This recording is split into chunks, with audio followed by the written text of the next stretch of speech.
நம்ம எப்பவுமே எல்லா பேங்க்லயும் நம்ம இந்த கண்டக்ட் பண்றது தான். இந்த போல் உள்ள என்ன நம்ம கேட்போம் அப்படின்னா, இதை பத்தி இன்ட்ரோடக்ஷன் இருக்கிறது, ஏதாவது இதை பத்தியான அறிமுகம் இருக்குதா அப்படிங்கறது ஒரு 3 நம்பர்ல நம்ம கேட்போம். ஓகேங்களா? இப்போ நான் சொல்றத முழுசா கேட்டுக்கோங்க. முழுசா கேட்டுட்டு நீங்க அதுக்கப்புறம் நீங்க சேட்ல வந்து உங்களுடைய ரெஸ்பான்ஸ் கொடுங்க. அதாவது நான் வந்து ஸ்டாக் மார்க்கெட்ல நான் ஜீரோ சார், எனக்கு இதை பத்தி எதுவுமே தெரியாது. நான் வந்து இருக்குன்னு கேள்விப்பட்டிருக்கேன், பட் அதை பத்தியான எனக்கு எந்த நாலேஜும் கிடையாது. நான் ஜீரோல இருந்து தான் ஆரம்பிக்கணும், எல்கேஜில இருந்து ஆரம்பிக்கணும் அப்படின்னு இருக்கிறவங்க ஜீரோ ப்ரெஸ் பண்ணுங்க. நான் முழுசா கேட்டுட்டு பண்ணுங்க. ஜீரோ ப்ரெஸ் பண்ணுங்க. ஓகேங்களா? சரி, ரெண்டாவது கேட்டகரி யாரு? நான் இதை பத்தி கேள்விப்பட்டிருக்கேன், இது எனக்கு கொஞ்சம் கொஞ்சம் தெரியும், நான் பார்த்துருக்கேன், ஆனா நான் ட்ரேட் பண்ற அளவுக்கு எனக்கு நாலேஜ் இல்லை, பட் வந்து சம்ஹவ் இதை பத்தி நான் கேள்விப்பட்டிருக்கேன் அப்படிங்கிறவங்க வந்து ஒன்னு டைப் பண்ணுங்க. இல்ல சார், நான் எனக்கு இதை பத்தி தெரியும், நான் இது வந்து நான் ட்ரேட் பண்ணிட்டு இருக்கேன், சின்ன மண்ணை தான் நான் இன்வெஸ்ட் பண்ணிட்டு இருக்கேன், ஆனா முறையா ஒரு இடத்துல நான் கிளாஸ்ல வந்து அட்டன் பண்ணல, நான் கத்துக்கல, நான் கத்துக்கணும்னு ஆசைப்படுறேன், ஆனா இது வரைக்கும் நான் கத்துக்கல, அந்த மாதிரி கோர்ஸ் நான் ஜாயின் பண்ணேன்னு நினைக்கிறவங்க டூ ப்ரெஸ் பண்ணுங்க. அதான் ஸ்கிராச் எல்கேஜி ஸ்டூடெண்ட் இப்போ தான் நான் ஆரம்பிக்கவங்க ஜீரோ ப்ரெஸ் பண்ணுங்க. இல்ல நான் கேள்விப்பட்டிருக்கேன் ஆனா நான் ட்ரேட் பண்ணது இல்லை அப்படிங்கிறவங்க ஒன் ப்ரெஸ் பண்ணுங்க. இல்ல சார், நான் வந்து ட்ரேடிங் பண்ணிட்டு இருக்கேன், ஆனா நான் வந்து ஒரு ப்ராப்பரா எங்கேயும் நான் கத்துக்கல, ஏதோ எனக்கு தெரிஞ்ச நாலேஜ் வச்சு பண்ணிட்டு இருக்கேன் அப்படின்னு சொல்றவங்க டூ ப்ரெஸ் பண்ணுங்க. இப்ப நீங்க கொடுக்கக்கூடிய ரெஸ்பான்ஸ் வச்சு தான் உங்களுக்கு ஏத்த மாதிரியான விஷயங்கள் நம்ம இங்க கன்வே பண்ண போறோம். இப்போ ஒரு 20+ இருக்கீங்க அப்படின்னா நீங்க எல்லாரும் ரெஸ்பாண்ட் பண்ணாதான் ஓகே, யார் இருக்கா, அவங்களுக்கு எந்த மாதிரியான கண்டென்ட் கொடுக்கணும் அப்படிங்கறத ஓரளவுக்கு நான் மிக்ஸ் பண்ணி என்னால கொடுக்க முடியும். 1 1 1 0 1 2 1 0 1 2 2 0. அப்போ டூங்கிறது கிட்டத்தட்ட ஒரு 3 4 பேர் சொல்லியிருக்கீங்க. ஒன் அப்படிங்கிறது மேக்சிமமா இருக்கு. டூ ஜீரோங்கிறது ஒரு 2 3 பேர் இருக்கீங்க. ஆல்மோஸ்ட் ஒரு 10 12 ரெஸ்பான்ஸ் தான் வந்த மாதிரி தெரியுது. உம், சரி, ஓகே, சூப்பர். இப்போ எல்லாத்துக்கும் ஏற்ற மாதிரியான இந்த கோர்ஸ் வந்து நம்ம இங்க உங்களுக்கு ஒரு எல்லாத்தையும் கலந்து நம்ம வந்து ஒரு கலவையா தான் நம்ம இங்க கொடுக்க போறோம். ஓகேங்களா?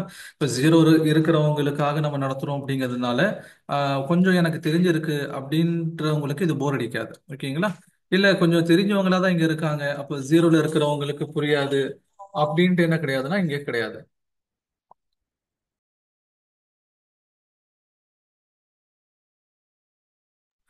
அப்படின்ட்டு கிடையாது. எல்லாத்துக்கும் புரியுற மாதிரி இருக்கும், எல்லாத்துக்கும் யூஸ்ஃபுல்லான இன்ஃபர்மேஷன் தான் இருக்கும். அதுக்கு முன்னாடி என்னை பத்தியான ஒரு சின்ன இன்ட்ரோடக்ஷன். இது வந்து நான் யார் அப்படின்னு உங்களுக்கு தெரியணும். ஏன்னா யாருக்கிட்ட நீங்க கத்துக்க போறீங்க, ஒரு ட்ரைனர் பத்தி தெரியணும்ல. அப்போ ட்ரைனர் பத்தி தெரிஞ்சாதான் அவங்க என்ன சொல்லி தராங்க அப்படிங்கிறது மேல நமக்கு வந்து ஒரு கான்ஃபிடன்ஸ் வரும். My name is Mohammed Umar, Maulavi Mohammed Umar Hasani. கரூர்ல வந்து ஒரு மதரசால இருந்து நம்ம என்ன பண்ணியிருக்கோம், படிச்சுட்டு வெளியே வந்திருக்கோம். ரெண்டாவது வந்து மியாசி இன்ஸ்டியூட் ஆஃப் மேனேஜ்மெண்ட்ல நம்ம எம்பிஏ கம்ப்ளீட் பண்ணியிருக்கோம். ஓகே, அதே மாதிரி வந்து யூபிஎஸ்சி ஃபேக்கல்ட்டியும் வந்து நம்ம ஒர்க் பண்ணியிருக்கோம். ஆல்ரெடி வந்து நமக்கு ஸ்டாக் மார்க்கெட்ல வந்து ஒரு எக்ஸ்பீரியன்ஸ் இருந்தாலுமே கூட ஒரு 5 இயர்ஸ், அதாவது கொரோனாக்கு பின்னாடியில இருந்து தான் நம்ம செய்ய ஆரம்பிச்சோம் ஸ்டாக் மார்க்கெட்ல இன்வெஸ்ட்மெண்ட் அப்படிங்கிறது. தீவிரமா நம்ம இறங்குனது அதுக்கப்புறம் தான். ஓகே, அப்புறம் ஆரம்பத்துல வந்து நம்ம செஞ்சுட்டு இருந்தோம், இதே மற்றவங்களுக்கு நம்ம சொல்லி கொடுக்க கூடாது அப்படின்ட்டு வரும்போது தான் ஒரு தயக்கம் இருந்துச்சு ஆரம்பத்துல. நம்ம சொல்லி கொடுத்தா அது சரியா வருமா வராதா, ஏன்னா இது வந்து ஒரு கான்ட்ரோவர்சியலான ஒரு ஃபீல்டு. ஏன்னா நிறைய பேர் இது இன்னுமே என்ன நினைச்சிட்டு இருக்காங்கன்னா இது வந்து கூடாது, இது சூதாட்டம் நினைச்சிட்டு இருக்காங்க. அது வந்து அவங்களுடைய மிஸ்கன்செப்ஷன். ஆனா வந்து நம்ம ஷரியாவுடைய முறைப்படி தான் நம்ம இதை செய்ய போறோம். ஓகேங்களா? இப்ப நிறைய பேர் வந்து ஸ்டாக் மார்க்கெட்டோட ட்ரைனிங் கொடுக்குறாங்க, ஆனா ஷரியா முறைப்படி ட்ரைனிங் கொடுக்கறது நம்ம மட்டும் தான் தமிழ்நாட்டில்.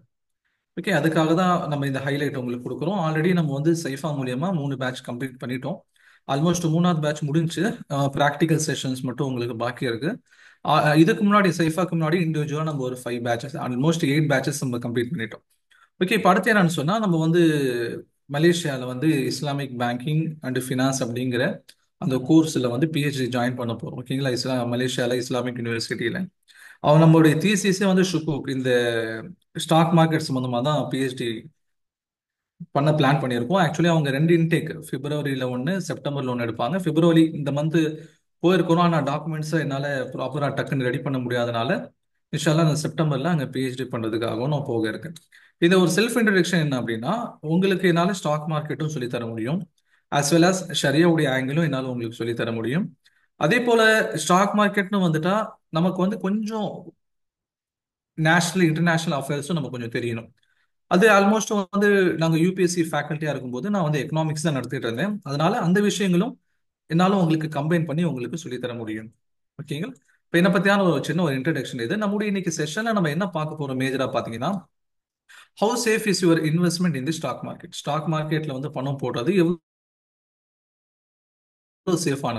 ஏன்னா இன்னைக்கு என்ன என்ன பயப்படுறாங்க, அதுல பணம் போட்டா எல்லாம் காணாம போயிடும், எல்லாம் வந்து சூதாட்டம் மாதிரி ஆயிரும்னு சொல்லி பயப்படுறாங்க. அப்படி இல்ல, எவ்வளவு இன்வெஸ்ட்மெண்ட் பாதுகாப்படுதுங்கிறத நம்ம பார்ப்போம். அடுத்தது என்ன, இதுல என்ன நமக்கு வந்து ஆப்பர்ச்சுனிட்டிஸ் இருக்குன்னு சொல்லி பார்ப்போம். பாதுகாப்பு மட்டும் இருந்தா போதுமா?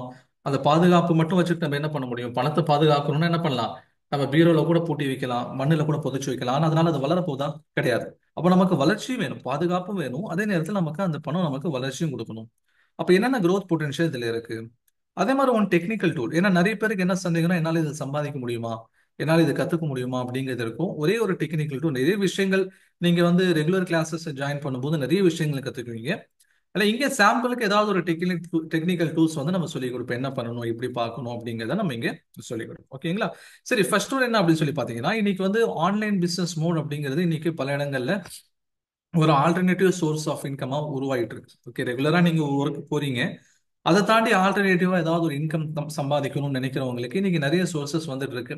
முக்கியமா பாத்தீங்கன்னா சொன்னா ஆன்லைன்ல தான் நிறைய பேர் இன்னைக்கு ப்ரிஃபர் பண்றாங்க. ஏன்னா அவங்க எங்க இருந்தாலும் அதுல செஞ்சு நடந்துக்கலாம். இட் மீன்ஸ் எங்க இருந்தாலும் அதுல மேனேஜ் பண்ணிக்கலாம், ட்ரேட் பண்ணிக்கலாம். அப்படிங்கறனால ஆன்லைன் மோட் ஏதாவது இன்னைக்கு ஆப்ஷன் இருக்கான்னு சொல்லி பாக்குறாங்க.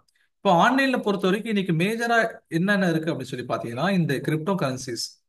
ஓகே, கிரிப்டோ கரன்சி அப்படிங்கிறது இன்னைக்கு ஒரு சோர்ஸ் ஆஃப் இன்கமா மக்கள் பார்க்கறாங்க. ஓகே, ரெண்டாவது வந்து கமாடிட்டி மார்க்கெட் அப்படின்னு சொல்லி ஒன்று இருக்கு. ஓகே, அடுத்தது பார்த்தீங்கன்னா ஃபாரெக்ஸ் ட்ரேடிங் சொல்லி ஒன்று இருக்கு.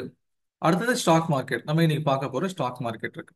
இந்த நாலு தான் இன்னைக்கு மேஜரா என்ன பண்றாங்கன்னு சொன்னா, எல்லாம் வந்து ஆன்லைன் ட்ரேடிங் ஆப்ஷனுக்கு ஒரு இன்வெஸ்ட்மெண்ட் ஆப்ஷனா இதை வந்து செலக்ட் பண்றாங்க. ஓகே, இதுல பிட்காயின் அப்படிங்கிறது என்ன? அதாவது கிரிப்டோ கரன்சி அப்படிங்கிறது இன்னைக்கு என்ன, ஒரு மெய்நிகர் நாணயம்னு சொல்லுவாங்க. ஓகேங்களா? ஒரு மெய்யுக்கு நிகராக இருக்கக்கூடிய ஒரு நாணயம், அது ஆக்சுவல் நாணயம் கிடையாது. ஓகே, இது பிட்காயின்ஸ் அப்படிங்கிறது என்ன, அதுல பிட்காயின் அப்படிங்கிறது ஒரு கிரிப்டோ கரன்சிங்கிறது ஒரு காமன் நேம். எப்படி மனிதர்கள் அப்படிங்கிறது ஒரு பொது பேரா இருக்கும், அதுக்கப்புறம் தான் ஒவ்வொருத்தர் பேரும் ஒவ்வொரு மாதிரி இருக்கும். ஓகேங்களா? அப்துல்லான்னு சொல்லியிருக்கோம், அப்துல் ரஹ்மான் சொல்லியிருக்கோம், ஆயிஷான்னு சொல்லியிருக்கோம், ஓகே, கார்த்தின்னு சொல்லியிருக்கோம், ஜான்னு சொல்லி ஒரு இண்டிவிஜுவலா ஒரு பேர் இருக்கும்ல, அது மாதிரி தான் கிரிப்டோ கரன்சிங்கிறது காமனான ஒரு பேரு. அதுல வந்து பலது இருக்கு.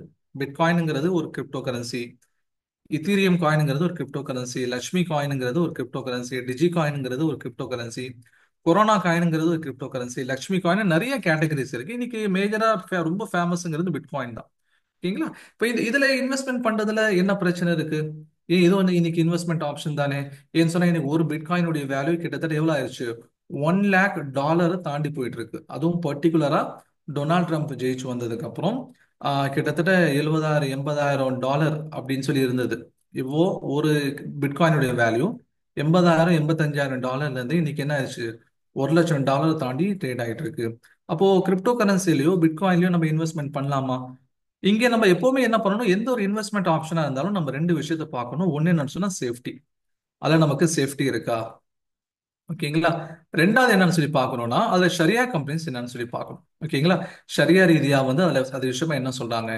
இன்னைக்கு வந்து ஒரு அன்பார்ச்சுனேட் சுச்சுவேஷன் என்ன அப்படின்னு சொன்னா, இதை பத்தியான ஒரு ஷரியாவுடைய பார்வை, ஒரு ஷரியாவுடைய ஒரு ஆங்கிள் அப்படிங்கிறது நிறைய பேருக்கு இன்னைக்கு தெரியல. முதல்ல வந்து கிரிப்டோ கரன்சினால என்னன்னு தெரியல, அதுக்கப்புறம் தானே அதனுடைய ஷரியாவுடைய பார்வை என்னங்கிறது நமக்கு தெரிய வரும். ஓகேங்களா? அப்போ சேஃப்டி அண்ட் ஷரியாவுடைய ஆங்கிள், ஷரியாவுடைய பார்வை என்ன அப்படிங்கிறது ரெண்டும் நம்ம பொதுவா நம்ம எல்லா இடங்களையும் பார்க்க வேண்டிய தேவை இருக்குது. growth அப்படிங்கிறது இல்ல, growth மட்டும் நம்ம பார்த்துட்டு போகணுமான்னு சொல்ல முடியாது.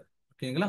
growth மட்டும் நம்ம பார்த்துட்டு போகணும்னு சொன்னா சேஃப்டி ஷரியாலாம் நம்ம விட்டுட்டோம்னு சொன்னா நமக்கு அந்த வரும் வருமானத்துல எந்த விதமான ஒரு பாசிட்டிவான ஒரு ரிசல்ட்டே இருக்காது.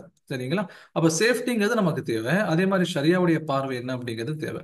இப்ப பிட்காயினை பொறுத்த வரைக்கும் சேஃப்டி என்ன, பிட்காயின் அப்படிங்கிறது இது வந்து கவர்மெண்ட் வெளியிடக்கூடிய ஒண்ணு கிடையாது. ஓகே, இது வந்து பிரைவேட்ல பல பேர் செய்யக்கூடிய விஷயங்கள். இன்னைக்கு நிறைய ஸ்கேம் வந்து பிட்காயினுடைய விஷயத்துல டிஜிட்டல் கரன்சி, கிரிப்டோ கரன்சில நடந்துட்டு இருக்கு. நிறைய பேர் என்ன பண்ணிட்டு இருக்காங்க, ஏமாந்துட்டு இருக்காங்க. இதுலயே வந்து எம்எல்எம் மாதிரி எல்லாம் கொண்டு வந்துட்டு இருக்காங்க. ஓகேங்களா? நீங்க இவங்க சேர்த்து விடுங்க, சேர்த்து விட்டீங்கன்னா உங்களுக்கு ஒரு $1,500 நாங்க தரோம், அவர் ஒருத்தர் சேர்த்து விட்டாருன்னா அதுல இருந்து உங்களுக்கு $750 தரும். இந்த மாதிரியான கிரிப்டோ கரன்சிலேயே எம்எல்எம் ஆன டைப்ல என்ன பண்ணிட்டு இருக்காங்கன்னா இப்ப செஞ்சுட்டு இருக்காங்க. பல இடங்கள்ல அந்த ஸ்கேமாவும் இருக்குது. இப்ப சேஃப்டிங்கிறது இங்க பெரிய ஒரு கொஸ்டின் மார்க். ஷரியாவுடைய ஆங்கிள் என்ன? கிரிப்டோ கரன்சி கூடும் அப்படிங்கிற விஷயத்துல ஷரியாவுடைய இன்னும் தெளிவான அனுமதி இன்னும் கிடைக்கல. ஓகேங்களா? இது வரைக்கும் என்ன அனுமதி கொடுக்கப்பட்டிருக்குன்னு சொன்னா, please tell me in English and Hindi also. Sorry brother, it is exclusively for Tamil people. நம்ம வந்து இங்கிலீஷ்ல கன்வே பண்ணணும்னு சொன்னா நிறைய பேருக்கு இது புரியாது. Okay, if we convey in English, fully in English, many peoples will not understand it. Okay, it will be hard for them to understand. So it is exclusively for Tamil people. நீங்க உங்களுக்கு Tamil okay, if it is okay for you to understand, it will be useful for you. Okay, we can't convey everything in English. அதனால என்னன்னு சொன்னா, இப்போ சேஃப்டிங்கிறது ஒரு பக்கம் என்ன இருக்கு, ஒரு கொஸ்டின் மார்க் இருக்குது. ஷரியாவுடைய விஷயத்திலையும் இதுல வந்து இன்னும் தெளிவான ஒரு ஃபத்வாக்கள் இது கூடும் அப்படிங்கிறதுக்கு வரல. இது வரைக்கும் கூடாதுன்னு சொல்வதற்கான காரணங்கள் தான் அதிகமா இருக்கே தவிர, இது கூடும் அப்படின்னு சொல்வதற்கான காரணங்கள் இதுவரைக்கும் நமக்கு கிடைக்கப்பெறல. சரி, ரெண்டாவது கமாடிட்டி மார்க்கெட் அப்படிங்கிறது என்ன? கமாடிட்டி மார்க்கெட்லயும் அதே தான், இன்வெஸ்ட்மெண்ட் ஆப்பர்ச்சுனிட்டி இருக்கு. அதே மாதிரி நம்ம பார்க்க வேண்டியது என்னன்னு சொன்னா, இங்க சேஃப்டி அண்ட் ஷரியா பிரின்சிபல். ஓகேங்களா? ஷரியா பிரின்சிபல் என்ன இருக்கு? ஷரியா பிரின்சிபல்ல இது வந்து என்னன்னு சொன்னா 99% வந்து கூடாது அப்படிங்கிற ஒரு பார்வை தான் இருக்கு. ஓகே, ஒரே ஒரு பர்சன்டேஜ் மட்டும் கூடும். அது என்ன சார், ஒரே ஒரு பர்சன்டேஜ் 99% கூடாது, ஒரே ஒரு பர்சன்டேஜ் கூடும் அப்படின்னா, நம்ம வந்து இந்த கமாடிட்டி மார்க்கெட்டுடைய ஷரியா ஆங்கிள்ஸ் ஃபத்துவாக்கள் எடுத்து வச்சு நம்ம அதை எக்ஸ்பிளைன் பண்ணுவோம். அப்போ உங்களுக்கு என்ன, எதனால அந்த 1%, எதனால அந்த 99%ங்கிறத நம்ம சொல்லுவோம், எக்ஸ்பிளைன் பண்ணுவோம். ஓகேங்களா? இப்போ சேஃப்டி அப்படிங்கிறது என்னன்னு சொன்னா, ஓரளவுக்கு நமக்கு இங்க இருக்குது. ஓகே, ஓரளவுக்கு நமக்கு சேஃப்டி இங்க இல்லாம இல்லை. ஆனா என்னன்னு சொன்னா, இது 100% சேஃப்டி இங்க வந்து கேரண்டி கிடையாது. ஏன்னா ஒரு சமயத்துல கமாடிட்டி மார்க்கெட்லயும் என்ன இருக்கு, அஸ்ஸலாமு அலைக்கும் வரஹ்மத்துல்லாஹி வபரகாத்துஹு. வலைக்கும் சலாம். இப்போ தான் நீங்கள் ஜாயின் பண்ணீங்கன்னு நினைக்கிறேன், அதனால தான் சலாம் சொல்றீங்கன்னு நினைக்கிறேன். ஆனால் ஆல்ரெடி கிளாஸ் ஆரம்பிச்சு ஒரு 10 மினிட்ஸ் ஆயிருச்சு. ஓகே, அப்போ கமாடிட்டி மார்க்கெட்டை பொறுத்த வரைக்கும் என்ன அப்படின்னு சொன்னால், இங்கே சேஃப்டி இருக்குது. ஆனால் ஃபுல் சேஃப்டிங்கிறது இது வந்து என்ன ஆச்சுன்னு சொன்னால், ஒரு சமயத்தில் கமாடிட்டி மார்க்கெட்டுடைய யார் ரெகுலேட்டர், யார் இது வந்து ரெகுலேட் பண்ணிட்டு இருந்தாங்களோ அவங்க நிறைய ஸ்கேம்க்கு அலோவ் பண்ணனால இந்த கமாடிட்டி மார்க்கெட்டை என்ன பண்ணிட்டாங்க, செபியுடைய கண்ட்ரோலுக்கு கீழே கொண்டு வந்துட்டாங்க. ஓகே, செபினா என்ன அதை நம்ம பின்னாடி பார்ப்போம். ஓகே, இப்போ கமாடிட்டி மார்க்கெட்டை பொறுத்த வரைக்கும் என்னன்னு சொன்னா, ஷரியா ஆங்கிள்லையும் பல டிராபேக்ஸ் இருக்குது. சேஃப்டியோட விஷயத்துலையும் ஒரு திருப்தி இல்லாத நிலைமைகள் இருக்கு. அதே மாதிரி ஃபாரெக்ஸ் ட்ரேடிங்லையும் அதே தான், நம்ம சேஃப்டி ஆஸ் வெல் ஆஸ் நம்முடைய ஷரியா ஆங்கிள் நம்ம பார்க்க வேண்டியது இருக்கு. சேஃப்டியை பொறுத்த வரைக்கும் இது ஓகே. ஓகே, எந்த ப்ராப்ளமும் இதுல கிடையாது. ஆனா ஷரியா ஆங்கிளை பொறுத்த வரைக்கும் என்ன அப்படின்னு சொன்னா, இதுல கேள்விக்குறி இருக்குது. ஓகே, இது வந்து நான் ஜஸ்ட் ஒரு ஓரலா நான் சொல்லிட்டு போல, நம்ம இந்த ஷரியாவுடைய ஆங்கிள் சம்பந்தமா நீங்க வந்து கிளாஸ் ஜாயின் பண்ணதுக்கு அப்புறம் நம்ம கிளியரா என்ன பண்ணுவோம், அந்த ஃபத்வாக்கள் என்ன இருக்கு, அது என்ன பிரச்சனை அப்படிங்கறத உங்களுக்கு டீட்டெயிலா சொல்லுவோம். ஓகே, அப்ப கடைசியா நமக்கு இருக்கக்கூடிய ஆப்ஷன் என்னன்னு சொன்னா ஸ்டாக் மார்க்கெட் தான். இப்ப ஸ்டாக் மார்க்கெட் பொறுத்த வரைக்கும் அங்கேயும் நம்ம என்னதான் பார்க்கணும், அங்கேயும் நம்ம சேஃப்டியும் பார்க்க வேண்டியது இருக்கு, அங்கேயும் நம்ம ஷரியா பிரின்சிபலையும் பார்க்க வேண்டியது இருக்கு. ஓகேங்களா? நம்ம ஸ்டாக் மார்க்கெட் சம்மந்தம் நடத்துறோம் அப்படிங்கறனால அந்த ரெண்டையும் நம்ம என்ன பண்ணிட மாட்டோம், விட்டுற மாட்டோம். இங்க சேஃப்டி எவ்வளவு இருக்குது, அதே மாதிரி வந்து ஷரியா பிரின்சிபல் எவ்வளவு இருக்குது, இந்த ரெண்டையும் தான் நம்ம என்ன பண்ணணும், தெரிஞ்சுக்கணும். ஓகே, இப்ப ஷரியா பிரின்சிபல் பொறுத்த வரைக்கும் என்ன சொன்னா, ஸ்டாக் மார்க்கெட்ல 50% கூடும், 50% கூடாது. ஓகேங்களா? 50% கூடும், 50% கூடாது. 50%க்கு என்னது கிரீன் சிக்னல், 50%க்கு வந்து என்னது ரெட் சிக்னல். ஓகேங்களா? இப்ப நம்ம ஃபோக்கஸ் பண்றது என்னன்னு சொன்னா, இதுதான் நம்ம ஃபோக்கஸ் பண்ணுவோம். ஸ்டாக் மார்க்கெட்ல இந்த போர்ஷன் இருக்கு பாத்தீங்களா, கூடாதுங்கிற 50%, இந்த பக்கம் நம்ம போகவே மாட்டோம். இப்ப எது கூடும் எது கூடாதுங்கிறது தெரிஞ்சுக்கணுமா இல்லையா, அதுக்கான ஆதாரங்கள் எதன் அடிப்படையில சொல்றாங்க அப்படிங்கறதான் நம்ம கிளாஸ்ல ஃபுல்லா டீட்டெயிலா உங்களுக்கு எக்ஸ்பிளைன் பண்ணுவோம். ஓகே, அப்ப நம்ம இங்கே ஸ்டாக் மார்க்கெட்ல சேஃப்டி மெஷர்ஸ் எப்படி இருக்குதுங்கிறத முதல்ல பார்ப்போம்.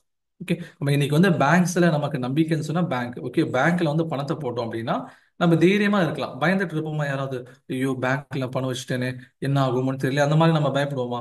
வீட்டுல பணம் வச்சிருந்தவனா பயப்படுவோம். வீட்டுல பணம் வச்சிருந்தாலும் நகை வச்சிருந்தாலும் நம்ம எங்கேயாவது வெளியே போகும்போது இப்படி வீட்டுல நகை இருக்குது, பணம் இருக்குது, எப்படி நம்ம வெளியே போறத, எப்படி யாருக்கையாவது வீட்டுல ஊருக்கு போறோம்னு சொல்லிட்டு போலாமா பக்கத்து வீட்டுல, இல்லைன்னு சொன்னா யாரையாவது சொந்தக்காரங்களை வந்து வச்சுட்டு போலாமா அப்படின்னு யோசிப்போம். ஓகே, ஆனா பேங்க்ல வைக்கும்போது நமக்கு அந்த பயம் இருக்காது. ஏன்னு சொன்னா பேங்க் பொறுத்த வரைக்கும் நமக்கு வந்து சேஃப்டிக்கு ஒரு ப்ராப்பரான இடம் அப்படிங்கிற ஒரு நம்பிக்கை இருக்கு. சரிங்களா? அதுக்கு முக்கியமான காரணம் யாரு? RBI, reserve bank of India. இந்த ரிசர்வ் பேங்க் ஆஃப் இந்தியா என்ன பண்றாங்க, இந்தியாவில் இருக்கக்கூடிய எல்லா பேங்க்ஸ்க்கும் வந்து ஹெட்டே இவங்க தான். இவங்க தான் வந்து மென்டாரு, மானிட்டரிங்கு, ஓகே பாஸ், என்ன வேணா நீங்க வச்சுக்கலாம். அப்ப எல்லா பேங்கையும் வந்து கண்ட்ரோல் பண்றது இந்தியாவில் வந்து பாத்தீங்கன்னா இந்தியாவுடைய மத்திய வங்கி, ரிசர்வ் பேங்க் ஆஃப் இந்தியான்னு சொல்லி சொல்லுவாங்க.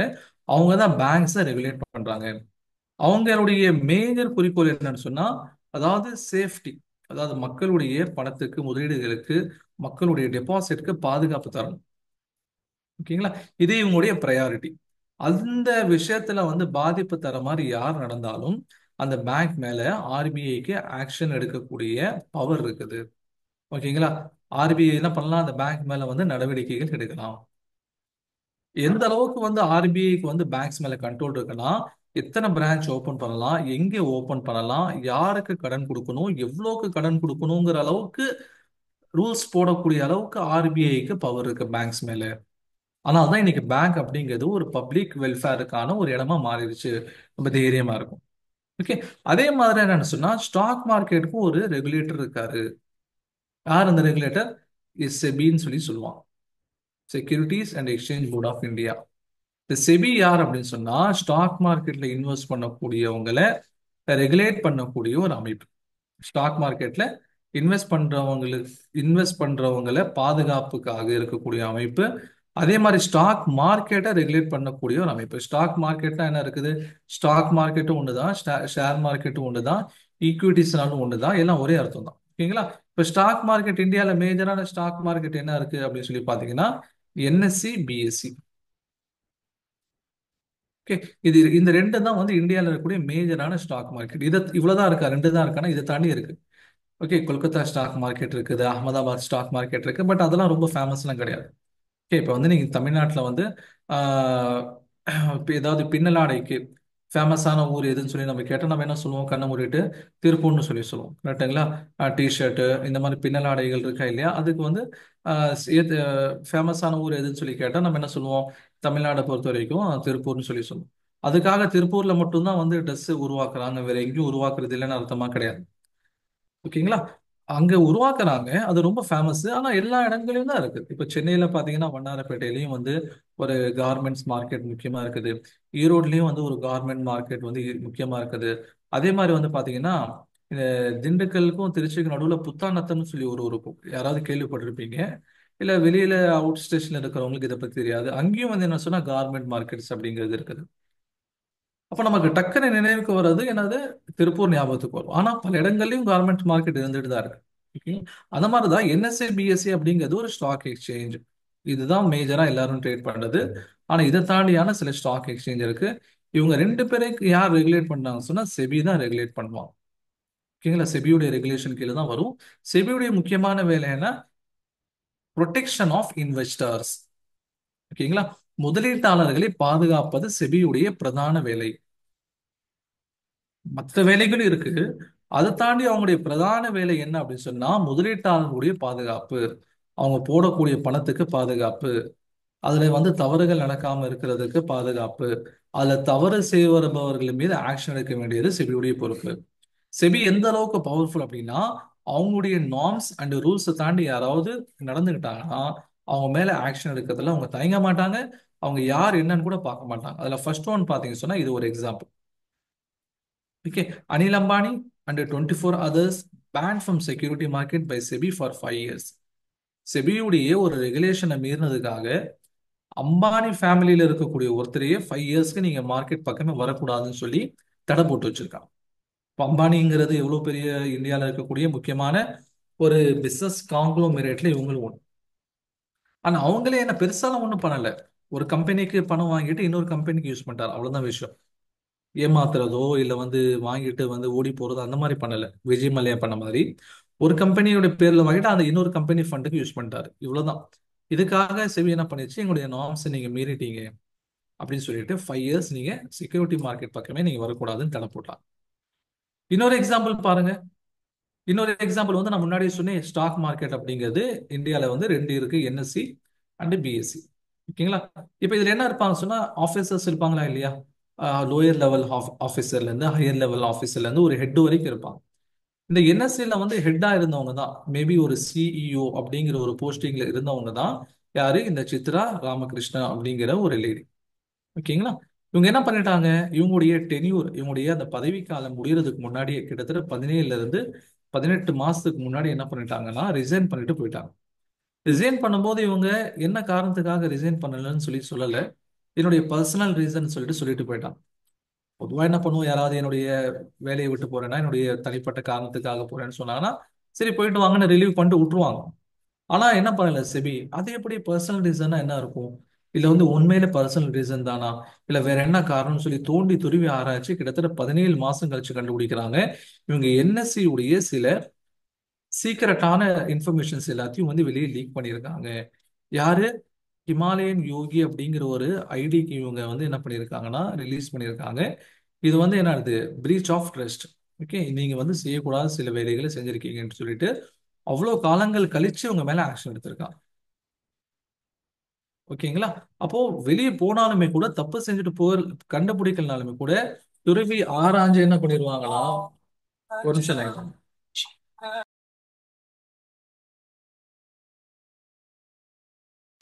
துருவி ஆராய்ஞ்சு என்ன பண்ணியிருக்காங்கன்னா ஆக்ஷன் எடுத்திருக்காங்க. அப்போ இவங்களுடைய ப்ரையாரிட்டி ப்ரொடெக்ஷன் ஆஃப் இன்வெஸ்டர்ஸ். அந்த விஷயத்துல கொஞ்சம் கூட செபி காம்ப்ரமைஸ் பண்ணிக்க மாட்டாங்க. எந்த அளவுக்குன்னா இப்ப ரீசெண்டா செபியுடைய ஒரு ஆபீசர் மேலேயே வந்து செபியுடைய ஆபீசர் மேலேயே வந்து ஒரு குற்றச்சாட்டு வந்துச்சு. யாரு, செபியுடைய சீஃபா இருக்கக்கூடிய ஒரு லேடி என்ன பண்ணியிருக்காங்கன்னா அதானி குழுமத்துக்கு ஆதரவா செயல்பட்டு இருக்காங்க. அப்படிங்கிற போது அவங்க மேலே என்ன பண்ணாங்கன்னா ஆக்ஷன் எடுத்தாங்க. ஓகேங்களா? ரெக்கார்டிங்ஸும் இருக்குது, ரெக்கார்டிங்ஸும் ஷேர் பண்ணுவாங்க. ரெக்கார்டிங்ஸ் வேணும்னா கூட நீங்க வாங்கிக்கலாம்.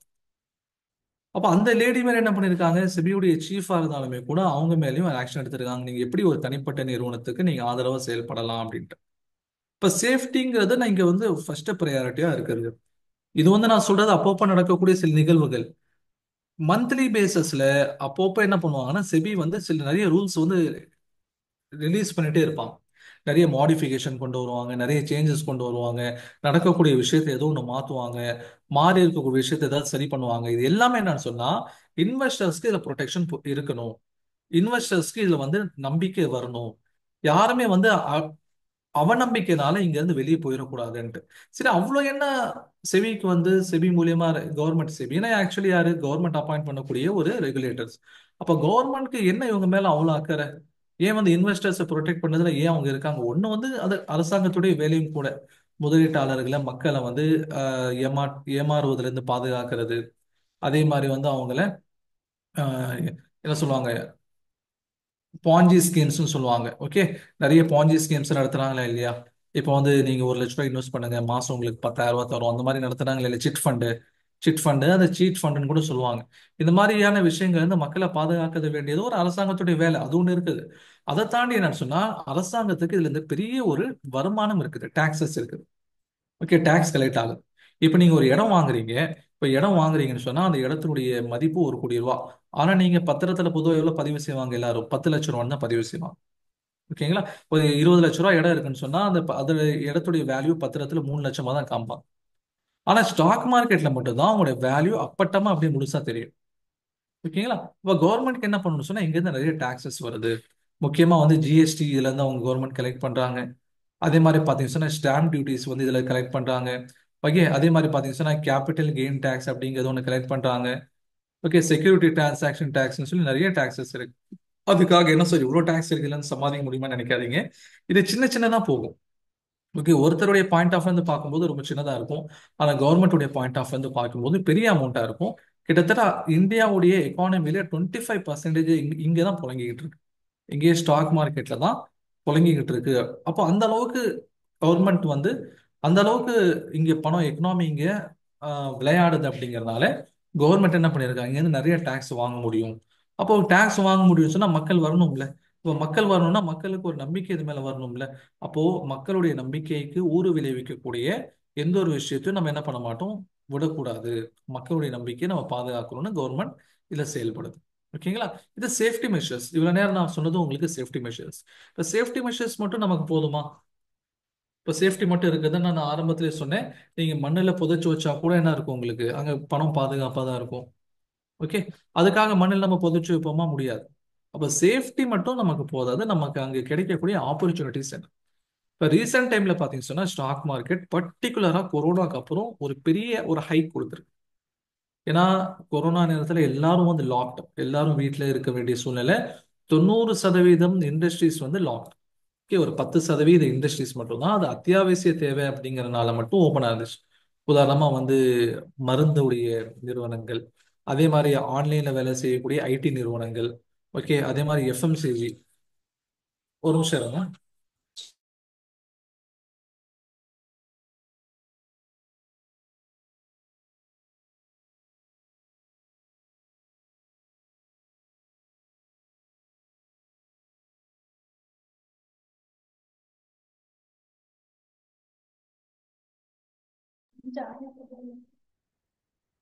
அப்ப என்ன ஆகுதுன்னு சொன்னா, அப்போ ப்ரொடெக்ஷன் அப்படிங்கிறது நமக்கு தேவைப்படுது. ப்ரொடெக்ஷனோட சேர்த்து நமக்கு வந்து growth-உம் வேணும், நமக்கு வளர்ச்சியும் வேணும்.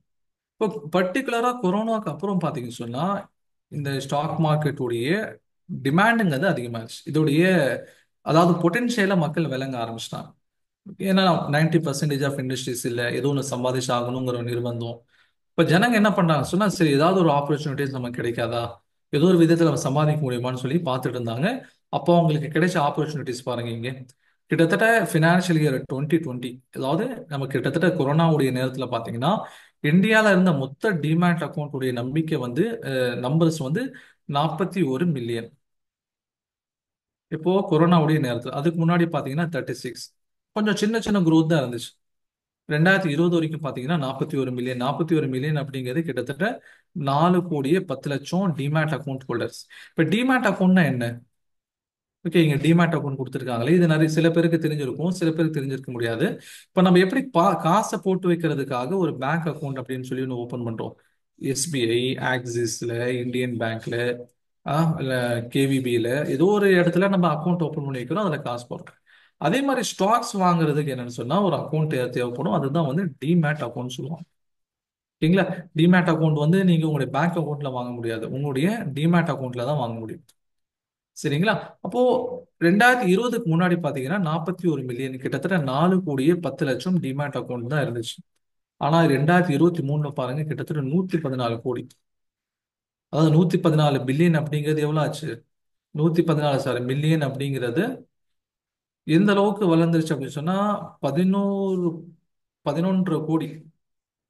4 4 கோடிங்கிறது எங்க இருக்கு? 4 கோடி டிமேட் அக்கௌண்ட்ங்கிறது எங்க இருக்கு? வெறும் 3 வருஷத்துல 4ல இருந்து 12 கோடி டிமேட் அக்கௌண்ட்டா என்ன ஆயிடுச்சு சொன்னா உருவாயிடுச்சு. இப்ப எவ்வளவு வளர்ச்சி பாருங்க, 3 வருஷத்துல 3 மடங்கு அதிகமாயிருச்சு. அதுக்கு முன்னாடி பாருங்க, 19, 20, 21, 22, 23, 25, இப்படி 1, 2 தான் ஏறிக்கிட்டு இருந்தது. ஜஸ்ட் இந்த 3 இயர்ஸ்ல வந்து 4 கோடி டிமேட் அக்கௌண்ட்ங்கிறது 12 கோடி ஆயிடுச்சு. ஓகேங்களா? அப்ப என்ன ஆகுதுன்னு சொன்னா, மக்களுக்கு வந்து இதோடைய பொட்டென்ஷியல் தெரிய ஆரம்பிச்சிருச்சு. நிறைய பேர் உள்ள இன்வெஸ்ட் பண்றதுக்கு வராங்க. சரி, இன்வெஸ்ட்மெண்ட் ஆப்ஷன் நிறைய இருக்கும்போது இங்க ஏன் பர்டிகுலரா வராங்க? அதுதான் நம்முடைய கேள்வி. ஏன்னா இங்க அவ்வளவு பெரிய growth பொட்டென்ஷியல் அப்படிங்கிறது இருக்குது. ஓகே, கவர்மெண்ட் உடைய பாதுகாப்பு இருக்குது. ரெண்டாவது பாத்தீங்கன்னா, கவர்மெண்ட் இதை ப்ரொமோட் பண்றதுக்கும் நிறைய மெனக்கெடுக்கிறாங்க. கவர்மெண்ட் இதை ப்ரொமோட் பண்றதுக்கு என்ன பண்றாங்க சொன்னா நிறைய மெனக்கெடுக்கிறாங்க. இப்ப நேத்து பட்ஜெட்ல நடந்த சில விஷயங்கள் வந்து அது ஸ்டாக் மார்க்கெட்டை பூஸ்ட் பண்ற மாதிரியும் சில விஷயங்கள் நடந்திருக்கு. என்ன ஸ்டாக் மார்க்கெட்டை பூஸ்ட் பண்ற மாதிரியான விஷயங்கள் என்ன? இப்போ தனிநபருக்கு முன்னாடி பாத்தீங்கன்னா கிட்டத்தட்ட 7 லட்சம் ரூபாய் வரைக்கும் நோ டாக்ஸா இருந்தது. இப்போ அதை என்ன பண்ணிட்டாங்க, 12 லட்சமா இன்க்ரீஸ் பண்ணிட்டாங்க. இப்போ மிச்சமாற பணத்தை என்ன பண்ணுவாரு வாங்குறவரு? ஒண்ணு வந்து ஏதாவது இன்வெஸ்ட்மெண்ட் பண்ணுமா, பண்ணலாம்னு சொல்லி பார்ப்பாரு. அதுக்கு அவருக்கு ஸ்டாக் மார்க்கெட் ஒரு ஆப்ஷன். ஓகேங்களா? அதே மாதிரி முன்னாடி பாத்தீங்கன்னா கிட்டத்தட்ட 2 லட்சம் ரூபாய் வரைக்கும் வருமானம் இருக்கிறவங்களுக்கு டாக்ஸ் கிடையாது. இப்போ அதை 4 லட்சமா என்ன பண்ணிருக்காங்கன்னா இன்க்ரீஸ் பண்ணியிருக்காங்க. என்ன சார், முன்னாடி 12 சொன்னீங்க, இப்ப 4 சொல்றீங்க அப்படின்னா, இந்த 12 அப்படிங்கிறது ஓவரால், அதாவது எக்ஸம்ஷன்ஸ் சொல்லி இருக்குது, சில விதிவிலக்குகள் அதெல்லாம் சேர்த்து சேர்த்து 12. இப்ப எந்த விதிவிலக்கும் இல்லாம வெறும் 4 லட்சம் ரூபாய் வரைக்கும் நீங்க வருமானம் ஈட்டினாலும் உங்களுக்கு டாக்ஸ்ங்கிறது கிடையாது. ஓகே. அதே மாதிரி கவர்மெண்ட் என்ன பிளான் பண்ணியிருக்காங்க, அதாவது இண்டஸ்ட்ரீஸ்க்கு வந்து நிறைய நம்ம பூஸ்ட் கொடுக்கணும். ஓகே, இண்டஸ்ட்ரீஸ்க்கு வந்து பூஸ்ட் கொடுக்கணும். அதனால என்ன பண்றாங்கன்னா, கவர்மெண்ட் உடைய கேபிட்டல் எக்ஸ்பெண்டிச்சரை கிட்டத்தட்ட 11 லட்சம் கோடி ரூபாய் அளவுக்கு இன்க்ரீஸ் பண்றதுக்கு முடிவு பண்ணியிருக்காங்க. கேபிட்டல் எக்ஸ்பெண்டிச்சர்னா என்ன? ஒண்ணு இல்லை, சொத்துக்களை உருவாக்குவதற்காக அரசாங்கம் செய்யக்கூடிய செலவுகள் தான் கேபிட்டல் எக்ஸ்பெண்டிச்சர். உதாரணமா ஒரு பாலம் கட்டுறாங்க, பாலம் கட்டுறதுக்காக அரசு செலவு பண்ணுது. ஓகேங்களா? ஆனா அந்த செலவு மூலியமா ஒரு சொத்து உருவாகுதா இல்லையா, அதுதான் கேபிட்டல் எக்ஸ்பெண்டிச்சர். ஓகே. ஒரு ஹைவே போடுறாங்க, ஒரு ஹைவேக்கு கவர்மெண்ட் என்ன பண்ணுது, ஆயிரக்கணக்கில் செலவு பண்ணுது, 10,000 கோடி 20,000 கோடின்னு செலவு பண்றாங்க. இப்ப செலவாயுதுன்னு சொல்லி கேட்டா இது செலவு தான். ஆனா அந்த செலவு மூலியமா ஒரு சொத்து உருவாகுது. இது கேபிட்டல் எக்ஸ்பெண்டிச்சர். இப்போ ஒரு இடத்துல கவர்மெண்ட் வந்து ஒரு 10,000 கோடி ரூபாய்க்கு ரோடு போடுறாங்கன்னு சொன்னா அங்க என்னென்ன பாசிட்டிவான விஷயங்கள் இருக்கும்? முதல்ல ஃபர்ஸ்ட் யாருக்கு பிரயோஜனம் சொன்னா எம்ப்ளாய்மெண்ட் இருக்கும், அது ஓகே. ரெண்டாவது பாத்தீங்கன்னு சொன்னா சிமெண்ட் இண்டஸ்ட்ரீஸ்க்கு வந்து ஒரு பெரிய பூஸ்ட், கரெக்ட்டுங்களா? ஏன்னா இந்த ரோடு போறதுக்கு, இவ்வளவு பெரிய ரோடு போறதுக்கு என்ன தேவை? சிமெண்ட் அப்படிங்கிறது தேவை. அப்ப என்ன ஆகும்னு சொன்னா இங்க இருக்கக்கூடிய சிமெண்ட் ஃபேக்டரிஸ்க்கு எல்லாம் வந்து பாத்தீங்கன்னா ஒரு பெரிய ஒரு ஆஃபரிங்கே வரும். ஒரே ஒரு கம்பெனிக்கு மட்டும் கவர்மெண்ட் கொடுக்க மாட்டாங்க, 4 கம்பெனிக்கு பிரிச்சு பிரிச்சு கொடுத்துருப்பாங்க.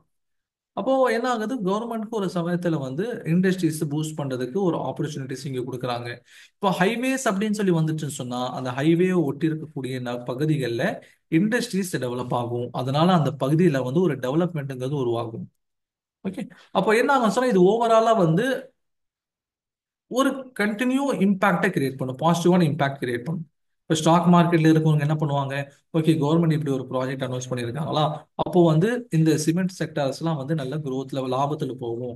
அதனால நம்மளோட ஸ்டாக்ஸை வந்து நம்மளோட இன்வெஸ்ட்மெண்ட்டை வந்து இந்த சிமெண்ட் கம்பெனில போடலாம்னு போடுவாங்க. இந்த சிமெண்ட் கம்பெனி கட கட கட கடன்ட்டு என்ன ஆகும், மேல வர ஆரம்பிக்கும்.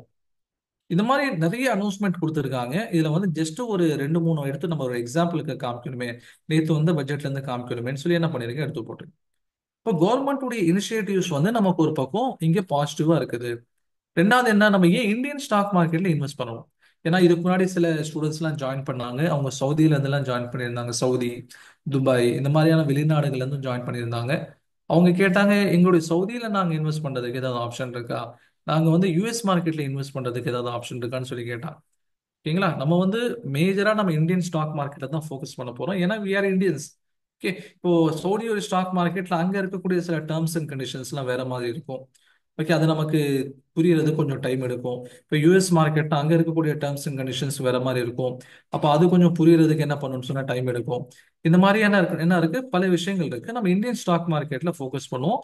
ரெண்டாவது முக்கியமான காரணம் என்னன்னு சொன்னா உலகத்திலே வேகமா வளரக்கூடிய எக்கானமின்னு சொன்னா அது இந்தியன் எக்கானமி தான். ஓகேங்களா? இப்போ 2023 ஜிடிபி growth காமிச்சிருக்காங்க பாருங்க. யூஎஸ்ஏ தான் லார்ஜஸ்ட் எக்கானமி இந்த வேர்ல்டு, ஆனா அவங்களுடைய growth பாருங்க வெறும் 2.1%. China 3.3%, Japan 1.1%, Germany 1.9%. ஆனா இந்தியாவுடைய growth பொட்டன்ஷியல் பார்த்தீங்கன்னா 7.2%. ஓகே. இப்போ எல்லா பட்ஜெட்க்கு முன்னாடியும், இட் மீன்ஸ் வந்து நேற்று 1ஆம் தேதி, பிப்ரவரி 1ஆம் தேதி பட்ஜெட்டுடைய தாக்கல் நடக்கும். அதுக்கு ஒரு நாளைக்கு முன்னாடி, அதாவது 31 ஜனவரியில் என்ன பண்ணுவாங்க சொன்னா எக்கனாமிக் சர்வே அப்படின்னு சொல்லி ஒன்று கவர்மெண்ட் ரிலீஸ் பண்ணுவாங்க. இந்த எக்கனாமிக் சர்வே அப்படிங்கிறது என்னன்னா கடந்த ஒரு வருடத்துல நம்ம சந்திச்ச வாய்ப்புகள், நம்ம அச்சீவ் பண்ண விஷயங்கள் என்னென்னங்கிறது பேசும். அதே மாதிரி அடுத்து வரக்கூடிய ஒரு வருஷம் நம்ம என்ன பண்ணணும் அப்படிங்கிற ஒரு ஓவரால் வியூவை இது கொடுக்கும். கடைசி ஒரு வருஷம் என்ன நடந்துச்சுங்கிறத பேசும், அடுத்து வரக்கூடிய வருஷம் என்ன செய்யணும் அப்படிங்கிறது சொல்லும். ஓகேங்களா? அதுல முக்கியமா இவங்க சொன்னது என்ன, இந்தியாவுடைய ஜிடிபி growth வரக்கூடிய வருஷம், அதாவது 25 26வது இந்த ஃபினான்ஷியல் இயர்ல இந்தியாவுடைய ஜிடிபி growth அப்படிங்கிறது 6.3ல இருந்து 6.8 வரைக்கும் இருக்கும். 6.3ல இருந்து 6.8 வரைக்கும் இது இருக்கும். ஓகே. இது சரி, இப்ப நம்ம இந்த எக்கனாமிக் growthல இந்த அளவுக்கு வந்து இது சூப்பரா, இல்ல வந்து ஓகேவா, இல்ல ரொம்ப போரான்னு கேட்டா ஓகே. ஓகேங்களா? இப்ப நம்ம டாக்டர் மன்மோகன் சிங்லாம் இருக்கும்போது நம்முடைய எக்கனாமிக் growth கிட்டத்தட்ட 10% இருந்துச்சு, 9%க்கு மேல இருந்துச்சு. அதுக்கப்புறம் கண்டினியூஸா சில நெகட்டிவான விஷயங்கள் நடந்தனால growthங்கிறது ரொம்ப கொஞ்சம் இறங்கி இருக்கு கீழே. ஆனா வந்து ரொம்ப பேட்லாம் இல்லை, நாட் பேட். ஓகே. இந்த அளவுக்கு வரல, 10 9 அளவுக்கு நம்முடைய டெவலப்மெண்ட் இல்லை. ஆனா 6 7 அப்படிங்கிற ரேஞ்சில் இருக்குன்னு சொன்னா இது ஓகே. என்ன கண்டினியூஸா பிரச்சனை நடந்துச்சு? இப்ப 2014ல வந்து கவர்மெண்ட் சேஞ்ச் ஆச்சுங்களா? காங்கிரஸ் கவர்மெண்ட் போய் பிஜேபி கவர்மெண்ட் வந்தாங்க. 2016ல என்ன பண்ணாங்க, இந்த 500 ரூபா 1000 ரூபா நோட்லாம் செல்லாதுன்னு சொன்னாங்க. அது ஒரு பெரிய நிறுவனங்களுக்கெல்லாம் பெரிய ஒரு பாதிப்புகளை உண்டாக்குச்சு. ஓகே, நிறைய இடத்துல வந்து காசு இல்லாம கரன்சியை சேஞ்ச் பண்ண முடியாம நிறைய சிரமப்பட்டாங்க. இப்ப அந்த இடத்துல ஒரு சின்ன ஒரு அடி. அதுக்கடுத்து 2017ல பாத்தீங்கன்னு சொன்னா ஜிஎஸ்டி இன்ட்ரடியூஸ் பண்ணாங்க. ஒரு புது டாக்ஸ் லேப கொண்டு வந்து அதுல ஆரம்பத்துல என்ன பண்ணணுங்கிறது தெரியாம, எல்லாமே நல்ல விஷயங்கள் தான். ஆனா ஆரம்பத்துல ஒரு சின்ன சின்ன சறுக்கல் இருக்குமா இல்லையா? இப்போ நம்மளே ஒரு புது செப்பல் வாங்குறோம்னு சொன்னா அது நம்ம காலுக்கு பழகுறதுக்கு என்ன ஆகும், ஒரு வாரம் டைம் எடுத்துக்குமா இல்லையா? அதனால அந்த செப்பலே சரியில்லைன்னு சொல்ல முடியுமா? அந்த மாதிரி கொஞ்சம் அடாப்ட் ஆகிறதுக்கு டைம் எடுத்துக்கிட்டு, ஆனா அந்த டைமை கொடுக்காம தொடர்ந்து அடி கொடுத்துட்டே இருந்துச்சு. அடுத்து 2019ல கொரோனா. ஓகேங்களா? கொரோனாவோட இம்பாக்ட் கிட்டத்தட்ட 2022 வரைக்கும் இருந்துச்சு. அதுக்கப்புறம் 2022 என்ன ஆச்சு? ரஷ்யா உக்ரைன் வார். ரஷ்யா உக்ரைன் வார் வந்து என்ன பண்ணிருச்சு, ஒரு பெரிய அடி கொடுத்துச்சு. 2023 என்னாச்சு, 24 வச்சுக்கோமே, 23 ஆரம்பிச்சிச்சு. என்னது? இந்த இஸ்ரேல் பலஸ்தீன், இஸ்ரேல் ரஷ்யா ஈரானுடைய வார். ஓகேங்களா? இப்படி கண்டினியூஸ் அடி வந்தனால என்ன ஆயிட்டுதுன்னு சொன்னா, நம்மளால ஒரு எந்திரிச்சு ஒரு ப்ராப்பரா ஓட முடியாத அளவுக்கு இன்னைக்கு நிலைமை இருக்கு. இந்த பிரச்சனைகள்லாம் இன்கேஸ் இல்லாம இருந்திருந்தா, இப்ப எதை நம்மளால தவிர்த்திருக்க முடியும்? 2019 அந்த கொரோனாவை நம்மளால ஒண்ணும் பண்ணியிருக்க முடியாது. மற்றதை என்ன நம்மளால என்ன தடுத்திருக்க முடியும்? 2016 அந்த பிரச்சனையை தடுத்திருக்கலாம், 17 விஷயங்களை தடுத்திருந்திருக்கலாம். ஓகே. 19, 22, 23 நடந்த விஷயங்கள் நம்முடைய கையில இல்லை. இவ்வளவு நடந்துமே கூட நம்மளால இன்னைக்கு 6 ல இருந்து 7% வரைக்கும் growthக்கு நம்மளால காமிக்க முடியுது. இது லேட்டஸ்டா வந்த 2 நாளைக்கு முன்னாடி வந்து எக்கனாமிக் சர்வே. சரி சார், நம்மளை பத்தி நம்மளே பெருமையா பேசிக்கிட்டு அது நல்லா இருக்காதுல்ல. இப்ப நம்ம கவர்மெண்ட் சொல்லுது 6.3 to 6.8. ஆனா இது எந்த அளவுக்கு நம்பகத்தன்மையானதுன்னு தெரியலையே. அப்படின்னு பாத்தீங்கன்னா, இப்போ IMF அண்ட் வேர்ல்ட் பேங்க் இவங்க என்ன சொல்லியிருக்காங்க, வரக்கூடிய வருடத்துல இந்தியாவுடைய பொருளாதார வளர்ச்சி கிட்டத்தட்ட 6.5% இருக்கும்னு கணிச்சிருக்காங்க. இது one of the best in இந்த வேர்ல்டு. உலகத்துல இருக்கக்கூடிய இன்னைக்கு நிலவரங்களை கம்பேர் பண்ணி பார்க்கும்போது இது ஓகே. அந்த வகையில நமக்கு என்ன இருக்கு, இந்தியாவில் வந்து growth பொட்டன்ஷியலுங்கிறது இருக்கு. ஓகே. 2047 வருஷத்துக்குள்ள, அதாவது நம்ம சுதந்திரம் அடைந்து 100 வருடத்துக்குள்ள இந்தியாவை வந்து ஒரு வளர்ந்த நாடா காமிக்கணும்னு சொல்லி கவர்மெண்ட் டார்கெட் வச்சிருக்காங்க. ஓகே. இப்போ வளர்ந்த நாடா காமிக்கிறதுக்கு என்ன பண்ணணும்? நம்ம வந்து 30 ட்ரில்லியன் எக்கானமியா நம்ம மாறணும். 30 ட்ரில்லியன் எக்கானமியா மாறணும்னு சொல்லி டார்கெட் வச்சிருக்காங்க. ஆனா 30 ட்ரில்லியன் எக்கானமி இது வரைக்கும் யாரும் ரீச் பண்ணல. அமெரிக்காவும் ரீச் பண்ணல. ஆனா ரீச் பண்ணிருச்சு ஆக்சுவலி. இது 23 டேட்டா படி ரீச் பண்ணல. ஆனா இப்போ ரீச் பண்ணிட்டாங்க. ஓகே. நம்ம என்ன ஆகணும், நம்ம ரீசெண்டான டார்கெட் என்ன, 5 ட்ரில்லியன் எக்கானமி. 5 ட்ரில்லியன் எக்கானமியை நம்ம மாறணும்னு சொன்னா கிட்டத்தட்ட நம்ம 3வது இடத்துக்கு கூடிய சீக்கிரம் வரும். உலகத்திலே மிகப்பெரிய எக்கானமி தேர்டு, USA சைனாக்கு அப்புறம் 3வது நம்ம தான் வரும். ஓகேங்களா? அப்போ நமக்கு growth பொட்டன்ஷியலும் ஒரு பக்கம் இருக்கு. இப்போ பாருங்க, இப்போ மற்ற நாடுகளோட கம்பேர் பண்ணும்போது, மற்ற வளரும் நாடுகளோட கம்பேர் பண்ணும்போது கூட இந்தியாவுடைய வளர்ச்சி அபரிவிதமாக தான் இருக்குது. ஓகே. அப்ப இந்த மாதிரி வளரக்கூடிய நாடுகள்ல இன்வெஸ்ட்மெண்ட் பண்ணும்போது என்ன ஆகும், நம்முடைய இன்வெஸ்ட்மெண்ட்டும் சேர்ந்து வளரும். நம்முடைய நாட்டில் இன்வெஸ்ட் பண்ணக்கூடியவங்க நம்ம மட்டும் இல்லை, வெளிநாடுகள்ல இருந்தும் வந்து இன்வெஸ்ட்மெண்ட் பண்றாங்க. அவங்களுக்கு ஒரு காமனான பேர் என்னன்னு சொன்னா FII, foreign institutional investors. Foreign institutional investors இவங்க தான் என்ன பண்றாங்க, வெளிநாடுகள்ல இருந்து என்ன பண்றாங்க, இந்தியால கொண்டு வந்து இன்வெஸ்ட் பண்றாங்க. ஏன்? அவங்க நாட்டில் அவங்களுக்கு இன்வெஸ்ட்மெண்ட் ஆப்ஷனே இல்லையா அப்படின்னு சொல்லி கேட்டா இருக்கு. ஆனா அங்க இருக்கக்கூடிய வளர்ச்சியை விட இந்தியால அதிகமான வளர்ச்சி இருக்கிறனால இங்க கொண்டு வந்து இன்வெஸ்ட்மெண்ட் பண்றாங்க. அவங்களுடைய பணத்தை என்ன பண்றாங்க, இங்கே கொண்டு வந்து இன்வெஸ்ட்மெண்ட் பண்றாங்க. சரி, வெளிநாடுகள்ல இருந்து மட்டும்தான் பண்றாங்களா, இந்தியால இது யாருமே வந்து பண்றது இல்லையான்னு சொல்லி கேட்டீங்கன்னா, ஒரு காலம் இருந்துச்சு. ஓகே. இப்போ நீங்க இதுல அட்டன் பண்ணக்கூடிய சில பேர் வந்து கவர்மெண்ட் எம்ப்ளாயிஸாகவும் இருக்கலாம். ஓகேங்களா? இப்போ அவங்களுக்கு என்ன இருக்கும்னு சொன்னா பிடித்தம் அப்படின்னு சொல்லி ஒண்ணு இருக்கும். கரெக்ட் தானே? இப்போ ஒரு 35,000 ரூபாய் சம்பளம் அவங்களுக்கு ஒரு கிராஸ் சேலரி அப்படின்னு சொன்னா, அதுல இருந்து என்ன பண்ணுவாங்க, ஒரு 3,000 ரூபாய் பிடித்தம் செஞ்சுட்டு மீதி 32,000 ரூபாய் தான் கேஷ் இன் ஹேண்டா கொடுப்பாங்க. இப்போ இந்த 3,000 ரூபாங்கிறது பிடித்தம் என்ன பண்ணுவாங்க, அவங்களுடைய PFல கொஞ்சம் போடுவாங்க, அவங்களுடைய ESIல என்ன பண்ணுவாங்கன்னா கொஞ்சம் போடுவாங்க. ஓகே. அந்த மாதிரியான வேற NPS, நேஷனல் பென்ஷன் ஸ்கீம்ல கொஞ்சம் போடுவாங்க, கொஞ்சம் பிரிச்சு பிரிச்சு போடுவாங்க. இப்போ இந்த பணம் வாங்குறாங்களே இல்லையா, அந்த PFல ESIல இவங்க என்ன பண்ணுவாங்கன்னா, இதை கொண்டு போய் கடன் பத்திரங்கள், அரசாங்கம் வெளியிடக்கூடிய கடன் பத்திரங்கள்ல முதலீடு செய்வாங்க. ஓகேங்களா? கடன் பத்திரங்கள்னா என்ன, பாண்டுனா என்ன, டிபெஞ்சர்ஸ்னா என்ன அப்படிங்கிறது நம்ம கிளாஸ்ல டீட்டெயிலாக பார்ப்போம். இப்போ இதுல இன்வெஸ்ட்மெண்ட் பண்ணும்போது இவங்களுக்கு என்ன ஆகும், ஒரு 8% அரசாங்கத்திலிருந்து ஒரு வருஷத்துக்கு ஒரு வருமானம் வரும். அந்த 8ல இவங்க 1% எடுத்துட்டு மீதி 7% வந்து அந்த எம்ப்ளாயிஸ்க்கு கொடுப்பாங்க. மீதி 7% என்ன பண்ணுவாங்க, எம்ப்ளாயிஸ்க்கு கொடுப்பாங்க. இப்போ இத்தனை காலம் இவங்க வந்து கவர்மெண்ட் உடைய, அரசாங்கத்தினுடைய பாண்டில் மட்டும்தான் இன்வெஸ்ட் பண்ணணும் அப்படிங்கிற நிர்பந்தம் இருந்துச்சு. ஆனா இப்போ அந்த நிர்பந்தத்தை அரசாங்கம் தூக்கிட்டாங்க. இப்போ அவங்களுடைய மொத்த முதலீடுகள்ல 10 ல இருந்து 15% வரைக்கும் ஸ்டாக் மார்க்கெட்ல இன்வெஸ்ட் பண்றதுக்கு அனுமதி கொடுத்துட்டாங்க. முதல் தடவையா இந்த மாதிரி நடக்குது. Okay. EPFO granted permission to invest in equities and related investment. பங்குகள்ல முதலீடு செய்வதற்கு EPFOக்கு அனுமதி கிடைச்சிருக்கு. அதே மாதிரி ESIC பாருங்க, ESICங்கிற யாரு, அவங்களும் இதே மாதிரிதான் அரசாங்க ஊழியர்களிடத்துல இருந்து ஒரு குறிப்பிட்ட அளவுக்கு ஃபண்டை வாங்கி அதை முதலீடு செய்வாங்க. இப்போ இந்த ESIC அப்படிங்கிறது கிட்டத்தட்ட 65,000 கோடி அவங்ககிட்ட இருக்குது. அது 65,000 கோடி இல்ல, கிட்டத்தட்ட 8 ல இருந்து 9,000 கோடி ஒவ்வொரு வருஷமும். அதாவது அவங்களுடைய மொத்த இன்வெஸ்ட்மெண்ட்ல 5 ல இருந்து 15% வரைக்கும் ஸ்டாக் மார்க்கெட்ல இன்வெஸ்ட் பண்ணலாம். இப்ப யோசிச்சு பாருங்க, அரசாங்க ஊழியர்களுக்கு ஒரு இடத்துல முதலீடு செய்றாங்கன்னா அது பாதுகாப்பு as well as வளர்ச்சி ரெண்டு இருந்தால் தானே அங்கே முதலீடு செய்வாங்க. இல்லைன்னா அவங்க முடிச்சுட்டு போகும்போது அவங்களுக்கு பணம் தரணும்ல, ஒரு பெரிய செட்டில்மெண்ட் அமௌண்ட் தரணும்ல. அப்போ அவங்க கையிலே வச்சுட்டு இருந்தாலோ அல்லது வந்து நட்டத்துல போகக்கூடிய ஒன்றில் இன்வெஸ்ட் பண்ணாலும் அவங்களுக்கு கிடைக்காது. அப்போ ஸ்டாக் மார்க்கெட்ல இன்வெஸ்ட் பண்ணும்போது அந்த ஆப்ஷன் அவங்களுக்கு இருக்குது. சரிங்களா? அப்போ அந்த ஆப்ஷன் இருக்கிறனால கவர்மெண்ட் வந்து ஸ்டாக் மார்க்கெட்ல இன்வெஸ்ட் பண்ணுங்கன்னு சொல்லி பர்மிஷன் கொடுத்துருக்கான். இப்போ இது வந்து இந்தியாவில் இருக்கக்கூடிய முதலீட்டாளர்கள், பெரிய பெரிய முதலைகள் இன்வெஸ்ட் பண்ணக்கூடிய இடமாவும் மாறிட்டு வருது. பாருங்க, ஒரு கம்பெனி இருந்துச்சுன்னு சொன்னா அதுல எத்தனை பேர் அங்க முதலீடு செய்யறாங்க. நம்ம எங்களை உங்களை மாதிரியான சாதாரண மக்கள் மட்டும் கிடையாது.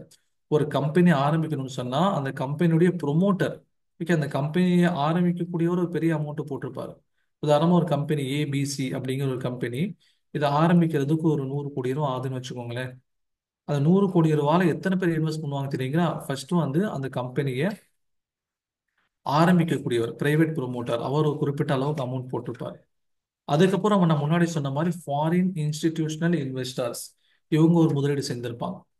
மியூச்சுவல் ஃபண்ட் கம்பெனி, இந்தியாவில் இருக்கக்கூடிய mutual fund company, mutual funds பற்றியே நமக்கு தனியாக ஒரு கிளாஸ் நம்ம வச்சுருக்கோம். நம்மளுடைய கிளாஸ் நீங்கள் ஜாயின் பண்ணீங்கன்னா மியூச்சுவல் ஃபண்ட்னா யார், அவங்க என்ன பண்ணுறாங்க, அவங்களுடைய ஆக்டிவிட்டீஸ் என்ன, எல்லாத்தையும் நம்ம எக்ஸ்பிளைன் பண்ணுவோம். இப்போ ரீட்டைல் இன்வெஸ்டர்ஸ்னால் உங்களை மாதிரி என்ன மாதிரியான நபர்கள். இன்னைக்கு கவர்மெண்ட் உடைய நிறுவனங்கள், ஓகேங்களா? இப்போ நம்ம இஎஸ்ஐசி இபிஎஃப் எல்லாம் பார்த்தோம்னா அது. அதே மாதிரி இன்சூரன்ஸ் கம்பெனி, ஓகேங்களா?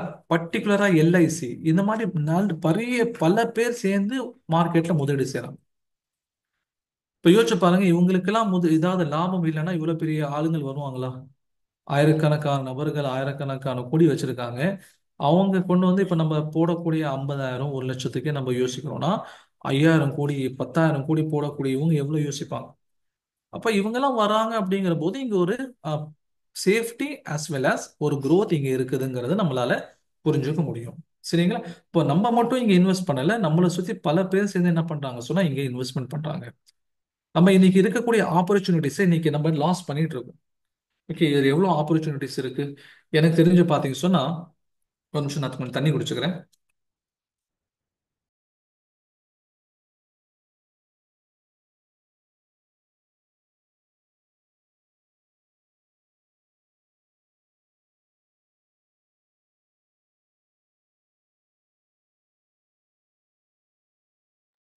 சாரி. இப்போ எனக்கு தெரிஞ்சு பாத்தீங்கன்னா 1980கள்ல இருந்து ஸ்டாக் மார்க்கெட்ல இன்வெஸ்ட் பண்ணக்கூடியவங்களா இருக்காங்க. ஓகேங்களா?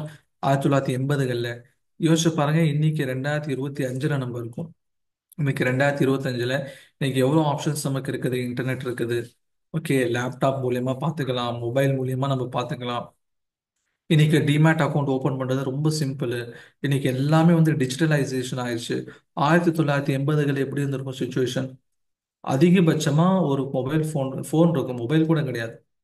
ஓகே, அந்த டயலர் சொல்லி சொல்லுவாங்க, அந்த டயல் பண்ணி சுத்திட்டு அந்த பழைய காலத்து படங்கள்ல நீங்க பார்த்துருந்துருக்கலாம்.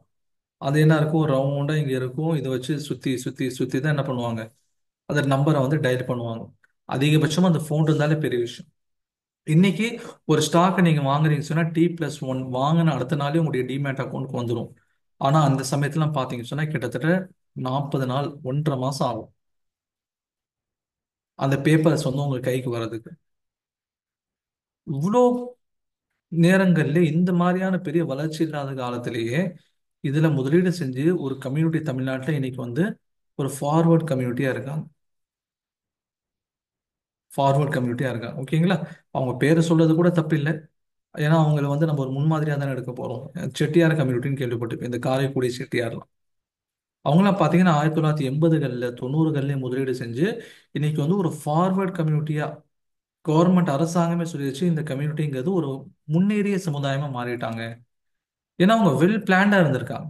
ஆனா 2025 இந்த காலகட்டத்திலையும் கூட நம்ம இதுல செய்யலாமா, இதுல கூடாதா, இது வந்து ஏமாற்றமா, இது வந்து சூதாட்டமா அப்படிங்கிற ஒரு பெரிய தெளிவு இல்லாம தான் இன்னைக்கு இருக்கு. ஓகேங்களா? ஆரம்பத்திலே நாங்க உங்ககிட்ட ஒரு போல் எடுத்தேன் பாத்தீங்களா? இப்ப அதிலே பெரும்பாலும் எப்படி வந்தீங்க எல்லாரும் 0 அல்லது 1, 2ங்கிறது ரொம்ப கம்மியா இருந்துச்சு. இது வந்து என்னன்னு சொன்னா ஒரு, அதாவது குறை இல்லை, இது வந்து இன்னைக்கு இருக்கக்கூடிய நமக்கு growth நம்முடைய கம்யூனிட்டியில வந்து பெருசா நம்ம அது சம்பந்தமா யோசிக்கிறது இல்ல அப்படிங்கிறது ஒரு ஓவராலா காமிக்குது. இது இந்த பேட்ச்ல மட்டும் இல்ல, இதுக்கு முன்னாடி நடந்த எல்லா பேட்ச்லயும் இதே நிலைமை தான். இதுக்கு முன்னாடி நடந்த எல்லா பேட்ச்லயும் பாத்தீங்கன்னா இதே மாதிரியான ஒரு சுச்சுவேஷன் தான். ஓகே, இப்போ இந்த 25லயே நம்ம யோசிச்சுட்டு இருக்கோம். இப்போ பொதுவா வந்து பாத்தீங்கன்னா இப்போ நிறைய பேர் வந்து சேராங்க. ஓகே, ஸ்டாக் மார்க்கெட்ல இன்னைக்கு இன்வெஸ்ட் பண்றவங்க நான் ஆரம்பத்துல காமிச்ச மாதிரி டிமேட் அக்கௌண்ட் 4 கோடியில இருந்து 12 கோடி ஆயிருச்சு இருக்கு. ஆனா நம்ம என்ன சேர்த்து பார்க்க வேண்டியது கண்டிஷன் இருக்குது, ஷரியாவுடைய பிரின்சிபல் என்ன அப்படிங்கறத நம்ம சேர்ந்து பார்க்க வேண்டியது இருக்கு. சரிங்களா? இப்ப முஸ்லிம் கம்யூனிட்டியில இன்வெஸ்ட் பண்ணக்கூடியவங்களே 3 கேட்டகரியா பிரிக்கலாம். ஃபர்ஸ்ட் கேட்டகரி யார் அப்படின்னு சொன்னா, இது வந்து சூதாட்டம், இது வந்து ஒரு ஏமாத்து வேலை, இது மார்க்கத்துல அனுமதி இல்லைன்னு சொல்லி ஒரு புரிதல் இல்லாம இங்க இருந்து வெளியே இதை யூஸ் பண்ணாதவங்க. ரெண்டாவது கேட்டகரி ஆஃப் பீப்புள் யாருன்னு சொன்னா, இந்த ஸ்டாக் மார்க்கெட்ல ஷரியாவுடைய பிரின்சிபல்லாம் எதையுமே கவனிக்காம மத்தவங்க மாதிரி எல்லாத்துலயும் இன்வெஸ்ட்மெண்ட் பண்ணக்கூடியவங்க. இந்த 2 கேட்டகரியில நம்ம இருக்க மாட்டோம். நம்ம மூணாவது கேட்டகரியில இருப்போம். மூணாவது கேட்டகரி என்ன? ஷரியா சொல்லக்கூடிய பிரின்சிபலையும் பார்ப்போம், அதுல மட்டும் நம்ம ட்ரேட் பண்ணுவோம். ஓகே, இது கூடாது அப்படின்னு சொல்லிட்டு நம்ம ஒதுக்கியும் வச்சிட மாட்டோம். கூடும் அப்படிங்கிறதுக்காக நம்ம இஷ்டத்துக்கு இது செய்யவும் மாட்டோம். நான் ஆரம்பத்திலே சொன்னேன், ஸ்டாக் மார்க்கெட்ல ஷரியா பிரின்சிபல் படி நமக்கு 50% அலோடு இருக்கு, 50% வந்து அலோடு இல்லை. ஓகே, இப்போ எது வந்து அலோடு இல்லையோ அது அந்த பக்கம் நம்ம போக மாட்டோம். எது நமக்கு அலோடா இருக்கோ அதை மட்டும் நம்மளால செய்ய முடியும். செஞ்சு சம்பாதிக்க முடியுமான்னு சொன்னா தாராளமா சம்பாதிக்க முடியும். அதுதான் நம்ம இந்த கோர்ஸ் நான் உங்களுக்கு சொல்லிக் கொடுக்க போறோம். ஓகேங்களா? இப்போ இந்த எக்ஸாம்பிள் பாருங்களேன். இப்போ ரீசெண்டா வந்து ஐபிஓன்னு சொல்லி ஒன்று இருக்கு, அது கேள்விப்பட்டிருக்கலாம் சில பேர் நீங்க. Initial public offering. முதலா ஒரு கம்பெனி வந்து ஸ்டாக் மார்க்கெட்டுக்கு வருதுன்னா அவங்க ஷேர்ஸ் இஷ்யூ பண்றாங்கல்ல, அதுதான் என்ன சொல்லுவாங்க, ஐபிஓன்னு சொல்லுவாங்க. இப்போ ரீசெண்டா பாத்தீங்கன்னா மும்பையில ஒரு மகாராஷ்டிரால மும்பையில ஒரு டூ வீலருடைய ஒரு ஷோரூம். ஓகேங்களா? அவங்களுக்கு முதலீடு தேவைப்பட்டிருக்கு. அவங்க ஸ்டாக் மார்க்கெட்டை அணுகி அவங்க வந்து 12 கோடி ரூபாய்க்கான முதலீடு திரட்டுறதுக்கு முயற்சி பண்ணாங்க. ஆனா அவங்களுக்கு எவ்வளவு வந்துச்சு தெரியுங்களா? எத்தனை பேர் அதுல வந்து முதலீடு பண்றதுக்கு வந்தாங்க தெரியுமா? கிட்டத்தட்ட 4800 கோடி. அவங்க கேட்டது வெறும் 12 கோடி. ஆனா அவங்க கிட்ட முதலீடுக்கு வந்தது 4800 கோடி. ஆஸ் பர் செபி ரூல் என்ன பண்ணணும், அவங்க 12 கோடி ரூபா மட்டும் வச்சுட்டு மீதி 3000 தொள்ளாயிரத்தி எவ்வளோன்னு தெரியல பாருங்க. மீதி வந்து 4788 கோடி அவங்க என்ன பண்ணணும், ரிட்டர்ன் பண்ணணும். அது ஒரு பக்கம் இருக்கட்டும். ஆனா வெறும் 12 கோடி கேட்டவங்களுக்கு 48,000 கோடி இன்வெஸ்ட்மெண்ட் கிடைச்சிருக்குன்னா, இப்போ மக்கள் வந்து ஐபிஓல அப்ளை பண்ணா நமக்கு லாபம் கிடைக்கும் அப்படின்ட்டு உள்ள வர்றது நமக்கு தெளிவா தெரியுது. ஓகேங்களா? அப்ப யோசிச்சு பாருங்க, எவ்வளோ கிரேஸ் மக்களுக்கு வந்து எவ்வளோ நம்பிக்கை இது மேல இருக்கு. இப்போ ரீசெண்டாக ஒரு எக்ஸாம்பிள் பார்க்கணும்னு சொன்னால், அதாவது இந்தியன் ரினியூவபிள் எனர்ஜி லிமிடெட். ஓகேங்களா? அதாவது ஐஆர்இடிஏன்னு சொல்லுவாங்க. ஐஆர்இடிஏ அப்படிங்கிற ஒரு கம்பெனி 2024, அதுக்கு முன்னாடி 2023 நவம்பர்ல அவங்களுடைய ஷேர்ஸ் ஐபிஓல இஷ்யூ பண்றாங்க. வெறும் அவங்க இஷ்யூ பண்ணும்போது 35 ரூபா தான் ஒரு ஷேரு. ஓகேங்களா? அப்படியே வளர்ந்து வளர்ந்து வளர்ந்து வந்து 2024 நவம்பர்லாம் பார்த்தீங்கன்னா 300 ரூபா போயிருது. வெறும் ஒரே வருஷத்துல 35 ரூபா ஷேரு 300 ரூபா, 10 மடங்கு ஒரே வருஷத்துல. 1 லட்ச ரூபா போட்டிருந்தாங்கன்னா ஒரே வருஷத்துல இந்த அமௌண்ட் 10 லட்ச ரூபா ஆயிரும். 10 டைம்ஸ்.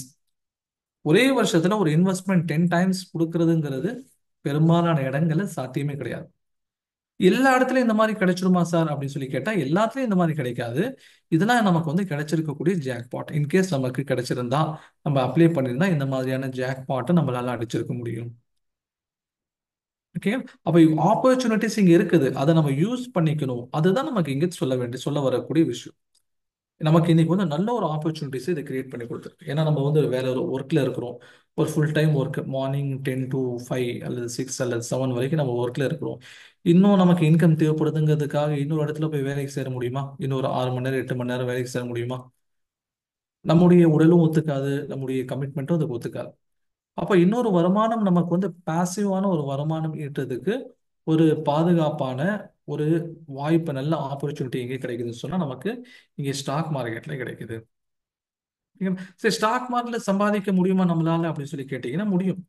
இன்னைக்கு வந்து நம்ம அது முடியுமா முடியாதா, எனக்கு ஒரு திறமை இருக்கா இல்லையா, நம்ம என்ன இங்க ரெக்கவர் பண்ணணும்னு சொன்னா நம்ம பேசிக் உங்களுக்கு அண்டர்ஸ்டாண்டிங் இருக்கா, அதுதான் நம்ம இங்க கேட்கும். ஓகேங்களா? உதாரணமா பார்த்தீங்கன்னு சொன்னா நம்மளுடைய பேட்ச்ல ஒரு மௌலவி ஒருத்தர் ஜாயின் பண்ணாரு. அவர் வந்து வெறும் 5வது தான் படிச்சிருக்காரு. அவரே சொன்னார். அவர் ஒரு சமயத்துல நான் நேர்ல கூட பார்த்தேன். வெறும் 5வது தான் படிச்சிருக்காரு. அவரே சொன்னாரு, நாங்க வந்து உங்களுடைய கிளாஸ் நான் ஒவ்வொரு கிளாஸையும் நான் 3 தடவை பார்த்தா தான் எனக்கு புரியுது. ஒவ்வொரு கிளாஸையும் நான் 3 தடவை பார்த்துட்டு இருக்கேன் அப்படின்னு சொல்லி சொன்னார். அப்படி இருந்து என்ன பண்றான்னு சொன்னா இன்னைக்கு வந்து அவரால் ட்ரேட் பண்றதுக்கு முடியுது. ஓகேங்களா? அப்பப்போ ஃபோன் பண்ணி அபிப்பிராயங்களை கேட்டுக்கிட்டே தான் இருக்காரு. சரிங்களா? அப்போ நமக்கு பேசிக் ரெக்குவயர்மெண்ட் என்ன, நமக்கு வந்து ஒரு பேசிக் லெவல் அண்டர்ஸ்டாண்டிங் இருந்தால் போதும். நம்மளால இது பண்ண முடியும். நம்மளால என்ன பண்ண முடியும், இது பண்ண முடியும். பர்டிகுலர் தமிழ்நாட்டில் பார்த்தீங்கன்னா நம்முடைய பேசிக் லெவல் அண்டர்ஸ்டாண்டிங் அப்படிங்கிறது நார்த் இந்தியன்ஸை கம்பேர் பண்ணும்போது ஹை குவாலிஃபைடு. நம்முடைய ப்ளஸ் டூ ஸ்டூடெண்ட்க்கும் அவங்களுடைய ப்ளஸ் டூ ஸ்டூடெண்ட்க்கும் நடுவில் நிறைய வித்தியாசம் இருக்குது. நம்மளுக்கு தமிழ்நாடு and கேரளா கொஞ்சம் வந்து இன்டெலிஜென்ஸில் வந்து கொஞ்சம் ஹையராக இருப்பாங்க. இப்ப நம்முடைய இன்டெலிஜென்ஸ் வச்சு நம்மளால வந்து சமாளிக்க முடியுமா? முடியும். எப்படி நார்த் இந்தியாலே அவங்களால சமாளிக்க முடியுது அப்படிங்கிற போது நம்மளாலையும் இதில் சமாளிக்க முடியும். ஓகேங்களா? இதில் இண்டிகேட்டர்ஸ் அப்படின்னு சொல்லி ஒன்று நம்ம சொல்லி கொடுப்போம். இப்போ இண்டிகேட்டர்ஸ் அப்படிங்கிறது என்ன? ஒரு ஸ்டாக் வந்து எப்போ ஏறும் எப்போ இறங்கும் அப்படிங்கிறத காமிக்கிறது தான் இந்த இண்டிகேட்டர்ஸ். ஓகேங்களா? இப்போ இந்த இண்டிகேட்டர்ஸ்ல ஒன்று பார்த்தீங்கன்னு சொன்னா இந்த மாதிரி கிராஃபிக் லைன்ஸ்லாம் வரும். அதே மாதிரி பார்த்தீங்கன்னு சொன்னா அதுல சில டூல்ஸ்லாம் இருக்கு. அதை வச்சு நம்ம சொல்லி தருவோம். ஓகேங்களா? அதை வச்சு நம்ம என்ன பண்ணுவோம்னா இங்க வந்து நம்ம சொல்லி தருவோம். அதுல ஒரு இண்டிகேட்டர் பார்த்தீங்கன்னா இதுதான். இது டூ மூவிங் ஆவரேஜ். நான் உங்களுக்கு எடுத்து காமிக்கிறேன் ஒரு நிமிஷம்.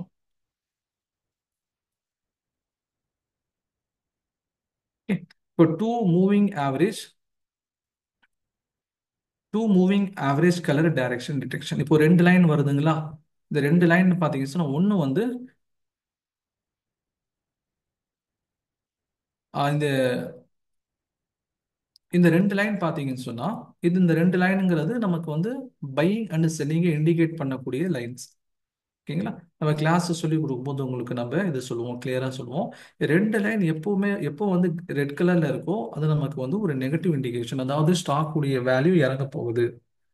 இந்த 2 லைனும் எப்போ வந்து பாசிட்டிவா இருக்கோ அப்போ ஸ்டாக் உடைய வேல்யூ ஏற போகுதுன்னு சொல்லி அர்த்தம். ஓகேங்களா? சரி, ஒன்னு ரெட்டாவும் ஒன்னு கிரீனாவும் இருக்குன்னு சொன்னா எப்படி, அதுக்கு என்ன அர்த்தம்? அதுக்கு வந்து என்ன அர்த்தம்னு சொன்னா ஏறவும் செய்யலாம் இறங்கவும் செய்யலாம்னு அர்த்தம். இப்ப இந்த இடத்துல பாருங்களேன் கரெக்டா. இந்த இடத்துல வந்து 2 லைனுமே என்ன இருக்கு, ரெட்ல இருந்து கிரீனுக்கு மாறி இருக்கு. ரெட்ல இருந்து கிரீனுக்கு மாறினதுக்கு அப்புறம் அதோடைய ஜேர்னி பார்த்தீங்கன்னு சொன்னா 220 ரூபால இருந்து கண்டினியூஸா கிட்டத்தட்ட 250 ரூபா வரைக்கும் போயிருக்கு. எத்தனை நாள்ல 220 இருந்து 250ங்கிறது ஒரு 15ல இருந்து 20%.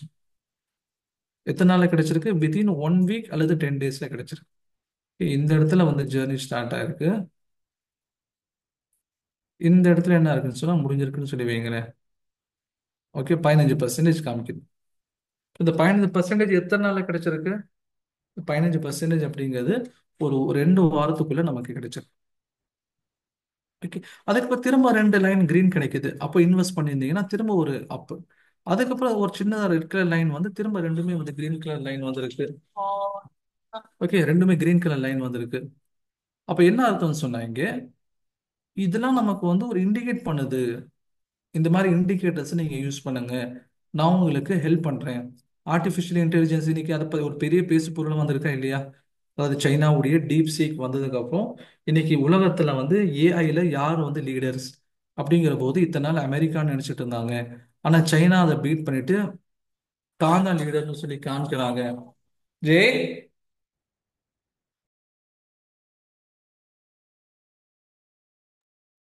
தான் தான் லீடர்ஸ்னு சொல்லி காமிக்கிறாங்க. அப்ப இந்தியாவுடைய minister, IT minister Ashwini Vaishnaw கூட கேட்கும்போது இந்தியாவும் தன்னுடைய ஓன் ஏஐயை டெவலப் பண்றதுக்கான வேலைகள் நாங்க செஞ்சுட்டு இருக்கோம் அப்படின்னு அவங்க என்ன பண்ணாங்க சொன்னாங்க.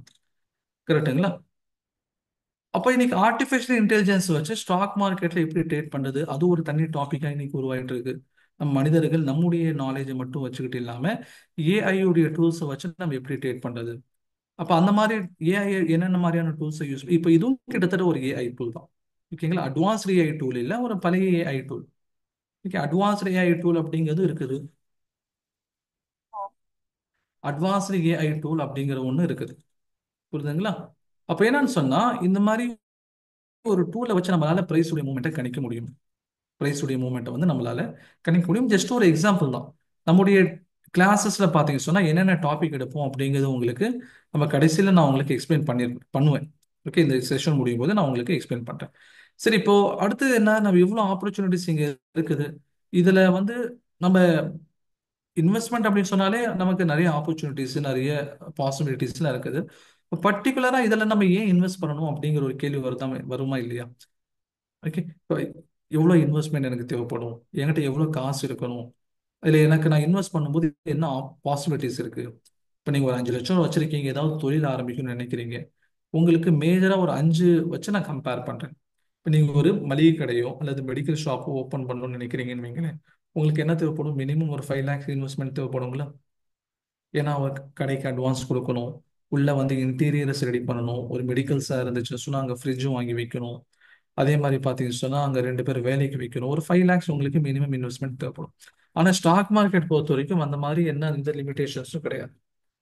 ஸ்டாக் மார்க்கெட் பொறுத்த வரைக்கும் அந்த மாதிரி எந்த ஒரு லிமிடேஷன்ஸும் இங்கே கிடையாது. உங்க கையில வந்து 5000 ரூபாய் இருந்தாலும் நீங்க இன்வெஸ்ட்மெண்ட் பண்ணலாம். 5 லட்ச ரூபா இருந்தாலும் நீங்க இன்வெஸ்ட்மெண்ட் பண்ணலாம்.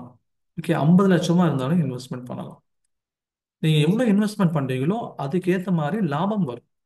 இப்போ நீங்க 5000 நார்மலா இனிஷியல் பிகினர்ஸ்க்கு ஆரம்பத்துல வரவங்களுக்கு நான் சொல்றது என்ன, 4ல இருந்து 5% லாபம் மந்த்லி பார்க்கலாம் அப்படின்னு நான் சொல்றேன்னு வைங்களேன்.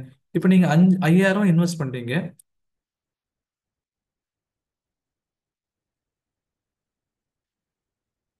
5000 ரூபாய் நீங்க என்ன பண்றீங்கன்னா இன்வெஸ்ட் பண்றீங்க. இதுல 5%னா எவ்வளவு வரும்?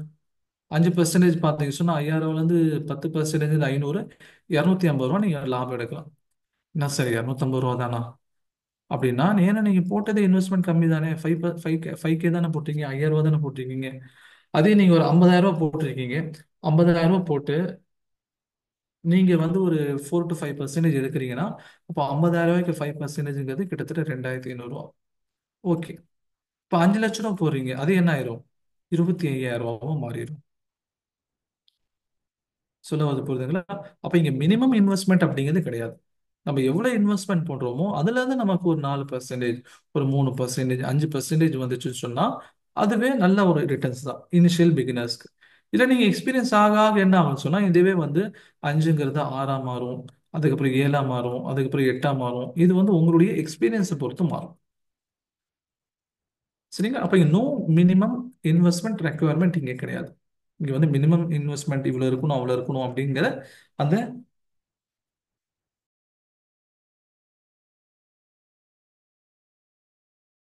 அந்த நிர்பந்தம் அப்படிங்கிறது, மினிமம் இவ்வளவு வேணுங்கிற நிர்பந்தம் கிடையாது.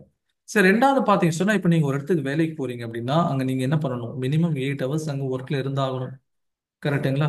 Excluding travelling time. இப்போ சென்னையில வந்து நீங்க டிராவலிங் பண்ணீங்கன்னா அதுக்கே 1 ஹவர் கொடுக்கணும். Morning 1 hour and evening 1 hour.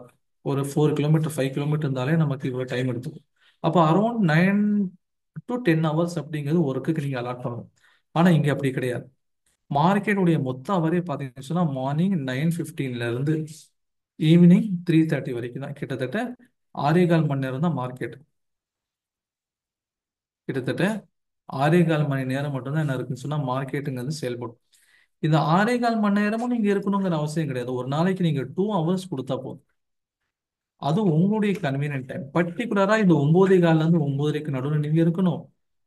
அதே மாதிரி பாத்தீங்கன்னா 3ல இருந்து 3:30க்கு நடுவில் நீங்க இருக்கும். இந்த டைம்ங்கிறது ஆஸ் எ ட்ரேடரா நீங்க இருக்க வேண்டிய டைம். மற்றபடி இன்னொரு 1 ஹவர் அப்படிங்கிறது உங்களுக்கு எப்போ வசதி அந்த மாதிரி அதை நீங்க ரிசர்ச் பண்றதுக்காக நீங்க அலாட் பண்ண வேண்டிய நேரம். இப்போ நார்மல் ஒரு ஒர்க்குக்கு உங்களுக்கு 9 to 10 ஹவர்ஸ் கொடுக்கணும்னு சொன்னா நீங்க வந்து 2 ஹவர்ஸ் கொடுத்தாலே போதுமானது. சரிங்களா? அடுத்தது பாத்தீங்கன்னா சொன்னா சரி சார் கோல்ட்ல இன்வெஸ்ட்மெண்ட் பண்ணலாமே, இன்னைக்கு கோல்டுடைய ரேட் ஏறிக்கிட்டே இருக்குன்னு சொல்றாங்களே அப்படின்னா கரெக்ட்.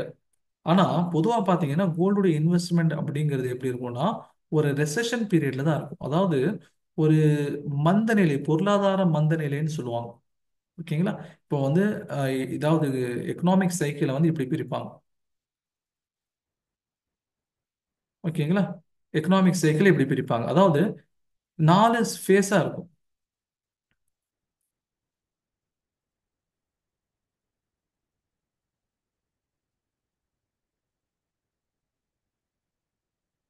Okay, 4 face.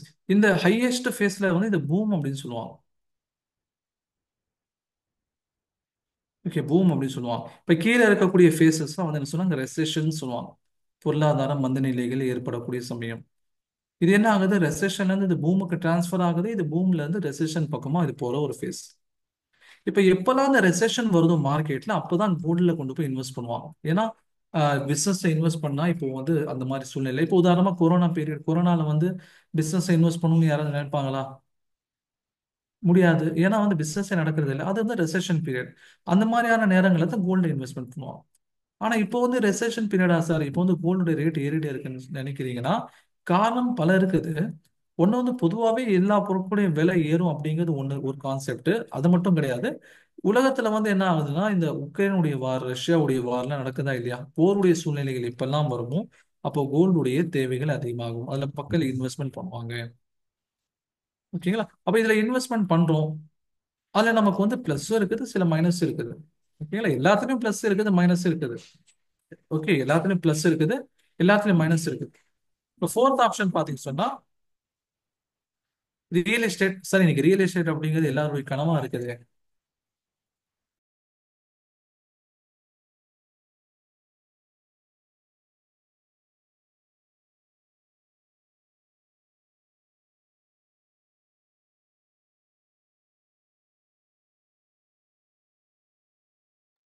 இப்போ ரியல் எஸ்டேட் அப்படிங்கிறது இருக்குது, இன்னைக்கு எல்லாருடைய கனவா இருக்குது. ஒரு இடமாவது வாங்க மாட்டோமா, ஒரு வீடு கட்ட மாட்டோமான்ட்டு. இப்போ ரியல் எஸ்டேட்ல இன்வெஸ்ட் பண்ணுவாங்க, தாராளமா இன்வெஸ்ட்மெண்ட் பண்ணலாம். ஆனா அங்க பாத்தீங்க அப்படின்னு சொன்னா, ஒரு இடத்த நீங்க வாங்கிட்டீங்க, ஒரு ஊருக்கு ஒதுக்குப்புறமா ஒரு பிளாட் வாங்கியிருக்கீங்க 2 லட்சம் ரூபாய்க்கு.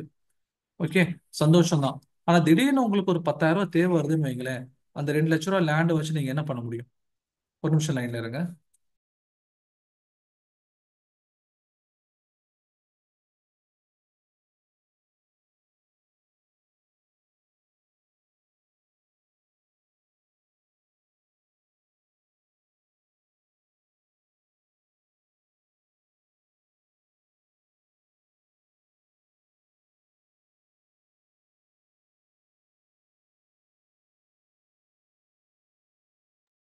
ஓகே, 2 லட்ச ரூபாய்க்கு நீங்க ஒரு இடம் வாங்குறீங்க. இப்போ திடீர்னு அவசர தேவை, ஒரு 10,000 ரூபாய் உங்களுக்கு தேவைப்படுதுன்னா, இந்த 2 லட்ச ரூபாய் இடத்த வச்சு உங்களால இந்த 10,000 ரூபாய் எப்படி ரெடி பண்ண முடியும்? என்ன பண்ண ஆப்ஷன் இருக்கும், நீங்க கொண்டு போய் அடமானம் வைக்கணும். அடமானம் வச்சீங்க சொன்னா, அந்த அடமானத்துக்கு 10,000 ரூபாய் வாங்குறீங்கன்னா அதுக்கு வட்டி கட்டணும் ஒண்ணு. இல்ல யாருக்காவது வித்துடலாம்னு சொல்லி பாக்குறீங்க, நீங்க ஒரு எமர்ஜென்சிக்காக விற்கிறீங்கன்னு தெரிஞ்சா என்ன பண்ணுவாங்க, ரேட்டு கம்மி பண்ணி கேட்பாங்க. இல்ல உடனே உங்களுக்கு ஆள் கிடைக்காம போயிடும். சரிங்களா?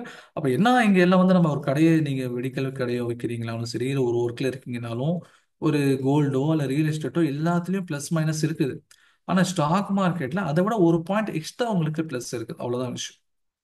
இதுவும் நல்ல ஆப்ஷன் தான், இதுவும் நல்ல ஆப்ஷன் தான், எல்லாமே ஹலால் தான்.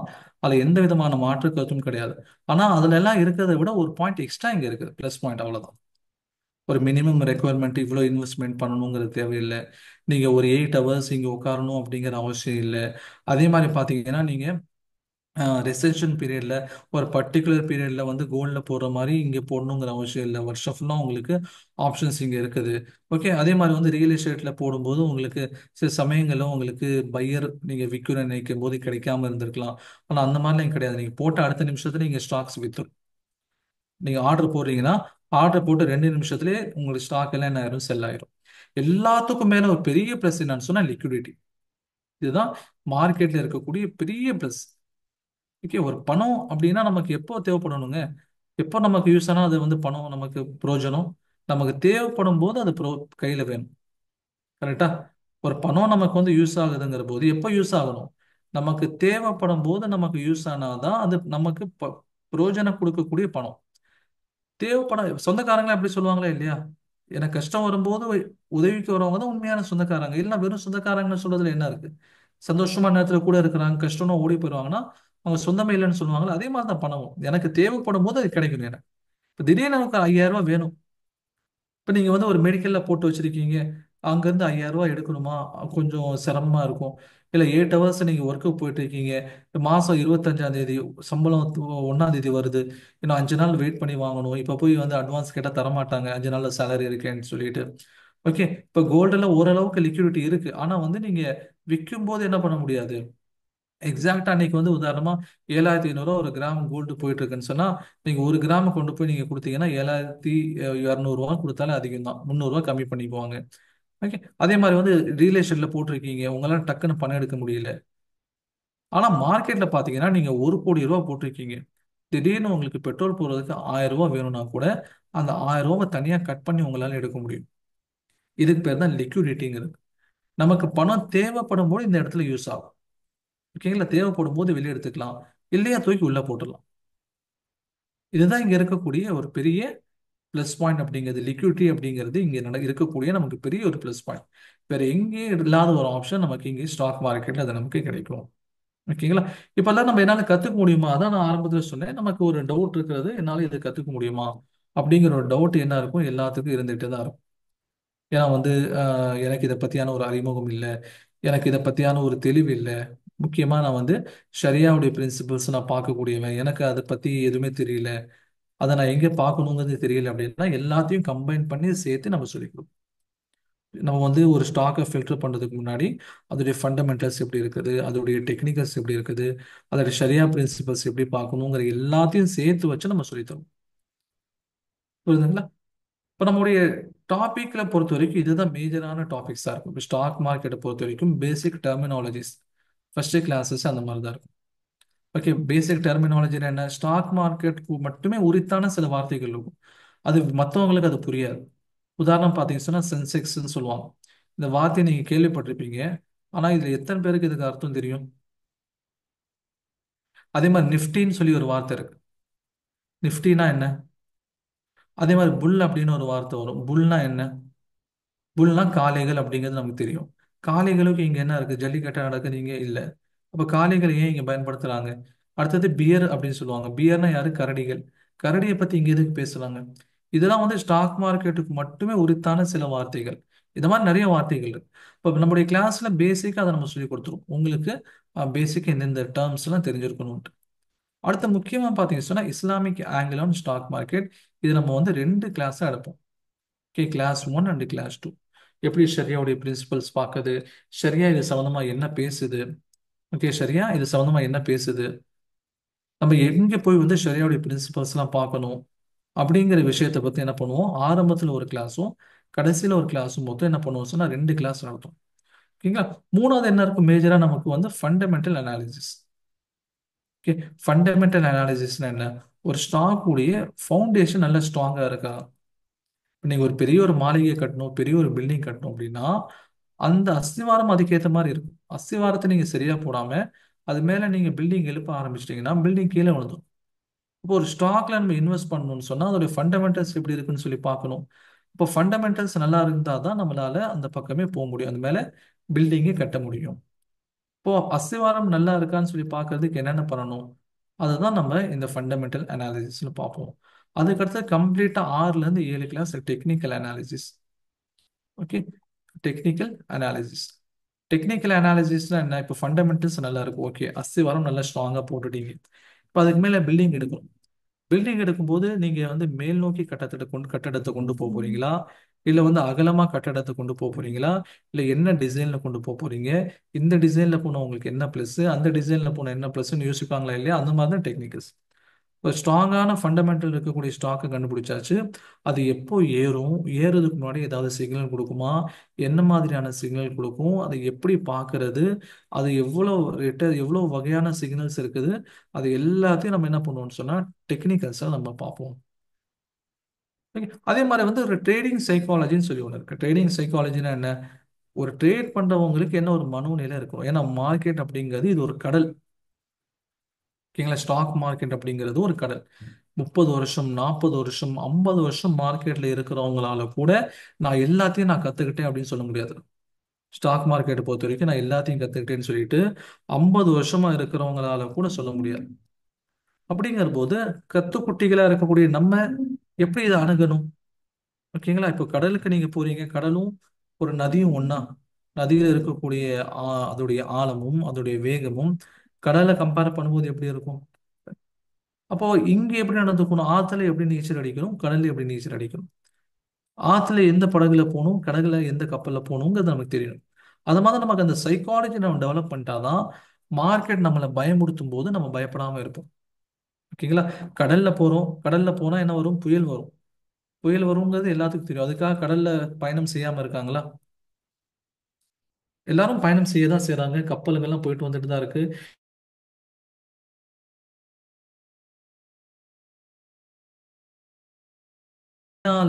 சைனால இருந்து வெறும் 4-5 நாள்ல அமெரிக்காவுடைய வால்மார்ட்டுடைய வால்மார்ட்டுடைய ஷோரூம்ல பார்த்தீங்கன்னு சொன்னா டொமேட்டோ போய் சேருது. சைனால இருந்து டொமேட்டோ ஏத்திக்கிட்டு 4-5 நாள்ல அது வால்மார்ட்டுடைய அந்த ஷோகேஸ்க்கு போயிடுது, கடல் வாணிபத்தின் மூலியமா. டொமேட்டோடைய லைஃப் டைமே பார்த்தீங்கன்னா 7 டேஸ். ஆனால் அது 4 to 5 டேஸ் அங்கே போய் 7 டேஸ்க்குள்ள அதை வந்து கன்சியூம் ஆகுது, மக்கள் சாப்பிட்றாங்க. எப்படி நடக்குது? அப்போ புயலும் வருது, வெயிலும் வருது, எல்லாமே இருக்கு. ஆனால் அதில் என்ன பண்றாங்க சொன்னா எப்படி போகணுமோ அந்த மாதிரி போய் கொண்டு போய் சேர்த்துறாங்க. சரிங்களா? அந்த மாதிரி இந்த இவ்வளோ பெரிய கடல்ல நம்ம எப்படி வந்து பயப்படாம இருக்கணும்? இப்போ ஆசை காமிக்கும் போது பயங்காம இருக்கணும், பயன்படுத்தும் போது பயப்படாம இருக்கணும். அது எப்படி நம்ம மைண்ட் செட் கிரியேட் பண்ணது தான் ட்ரேடிங் சைக்காலஜி அப்படிங்கிறது ஒரு தனி கிளாஸஸாக எடுப்போம். ஓகே, வேற எந்த கிளாஸ்லயும் உங்களுக்கு நான் அஷ்யூர் பண்ணி சொல்றேன், எந்த கிளாஸ் எடுக்காத ஒரு topic international and domestic impacts. ஓகேங்களா? அதாவது உலகளாவிய மற்றும் தேசிய தேசிய மற்றும் உலகளாவிய காரணிகள் என்னென்ன மார்க்கெட்டை இம்பாக்ட் பண்ணும். இப்போ கிளாஸ் ஆரம்பிக்கும் போது நம்ம பட்ஜெட்டை பத்தி சொன்னோமா? பட்ஜெட் வந்து ஏன் மார்க்கெட்டை இம்பாக்ட் பண்ணுது? ஓகே, அமெரிக்கா எடுக்கக்கூடிய அமெரிக்காவுடைய மத்திய வங்கி, நம்ம இந்தியாவில் மத்திய வங்கி வந்து நம்ம ஆர்பிஐன்னு சொல்றோம். அதே மாதிரி அமெரிக்காவுடைய மத்திய வங்கியுடைய பேரை வந்து ஃபெடரல் ரிசர்வ் சொல்லுவாங்க. இந்த ஃபெடரல் ரிசர்வ் எந்த மாதிரியான தாக்கத்தை இந்தியன் மார்க்கெட்ல கிரியேட் பண்ணுது? ஓகே, அதே மாதிரி வந்து இந்தியாவுடைய ஆர்பிஐ எடுக்கக்கூடிய டிசிஷன்ஸ் மார்க்கெட்டை எந்த மாதிரி அஃபெக்ட் பண்ணும்? இது எல்லாத்தையும் நம்ம என்ன பண்ணணும்னு சொன்னா இன்டர்நேஷனல் இம்பாக்ட் அப்படிங்கிற அந்த கிளாஸ்ல நம்ம பார்ப்போம். புரியுதுங்களா? இப்போ இதுதான் நம்முடைய மேஜரால, அதாவது ஓவரால் நம்முடைய வியூ இருக்கு ஸ்டாக் மார்க்கெட் விஷயமா. இங்க படிக்கக்கூடிய ஒவ்வொரு விஷயமும் உங்களை வந்து ஒரு புது உலகத்துக்கு கொண்டு போகும். சரிங்களா? இப்போ நாங்கள் ஆல்ரெடி 3 பேட்சஸ் கம்ப்ளீட் பண்ணிட்டோம். 3 பேட்சஸ்லையும் நாங்கள் வந்து 100% நெகட்டிவ் கமெண்ட் வாங்கலை. ஓகே, நெகட்டிவ் கமெண்ட் வாங்கலை. இட் மீன்ஸ் எல்லா பேட்சும் அட்டன் பண்ணதுக்கப்புறம் அவங்ககிட்ட ஃபீட்பேக் கேட்குறோம். யாருமே நெகட்டிவ் கமெண்ட்ஸ் இதுவரை கொடுக்கல. அது எங்களுக்கே சங்கடமாக இருக்குது. ஏன்னா அது யாருமே வந்து கொஞ்சம் சொல்ல மாட்டேங்கிறாங்களேன்னு சொல்லிட்டு ஜென்யூனாக தான் அவங்க என்ன பண்ணாங்க சொல்கிறாங்க. அவங்க சொன்னக்கூடிய ஒரே ஒரு விஷயம் சொன்னால் டைமிங் விஷயமா மட்டும் கேட்டிருந்தாங்க. ஆரம்பத்தில் நாங்கள் என்ன பண்ணியிருந்தோம், வாரத்தில் 6 நாள் கிளாஸ் நடத்திட்டு இருந்தோம். அதனால கிளாஸ் மிஸ் ஆகிறவங்களுக்கு ரிவிஷன் பார்க்க டைம் இல்லை அப்படின்னு சொன்னனால போன பேட்ச்லேருந்து 5 நாளாக கிளாஸ் மாற்றிட்டோம். வாரத்துக்கு 5 நாள், மண்டே டு ஃப்ரைடே கிளாஸ் நடக்கும். நீங்கள் வந்து சாட்டர்டே அண்டு சண்டே நீங்கள் என்ன பண்ணிக்கலாம், ரிவிஷன் பார்த்துக்கலாம் அப்படின்னு சொல்லியிருக்கோம். கிட்டத்தட்ட தியரி கிளாஸஸ் வந்து 16-17 கிளாஸஸ் வந்து தியரி கிளாஸஸ் இருக்கும். ஓகே, தியரி கிளாஸஸ்ங்கிறது இருக்கும்.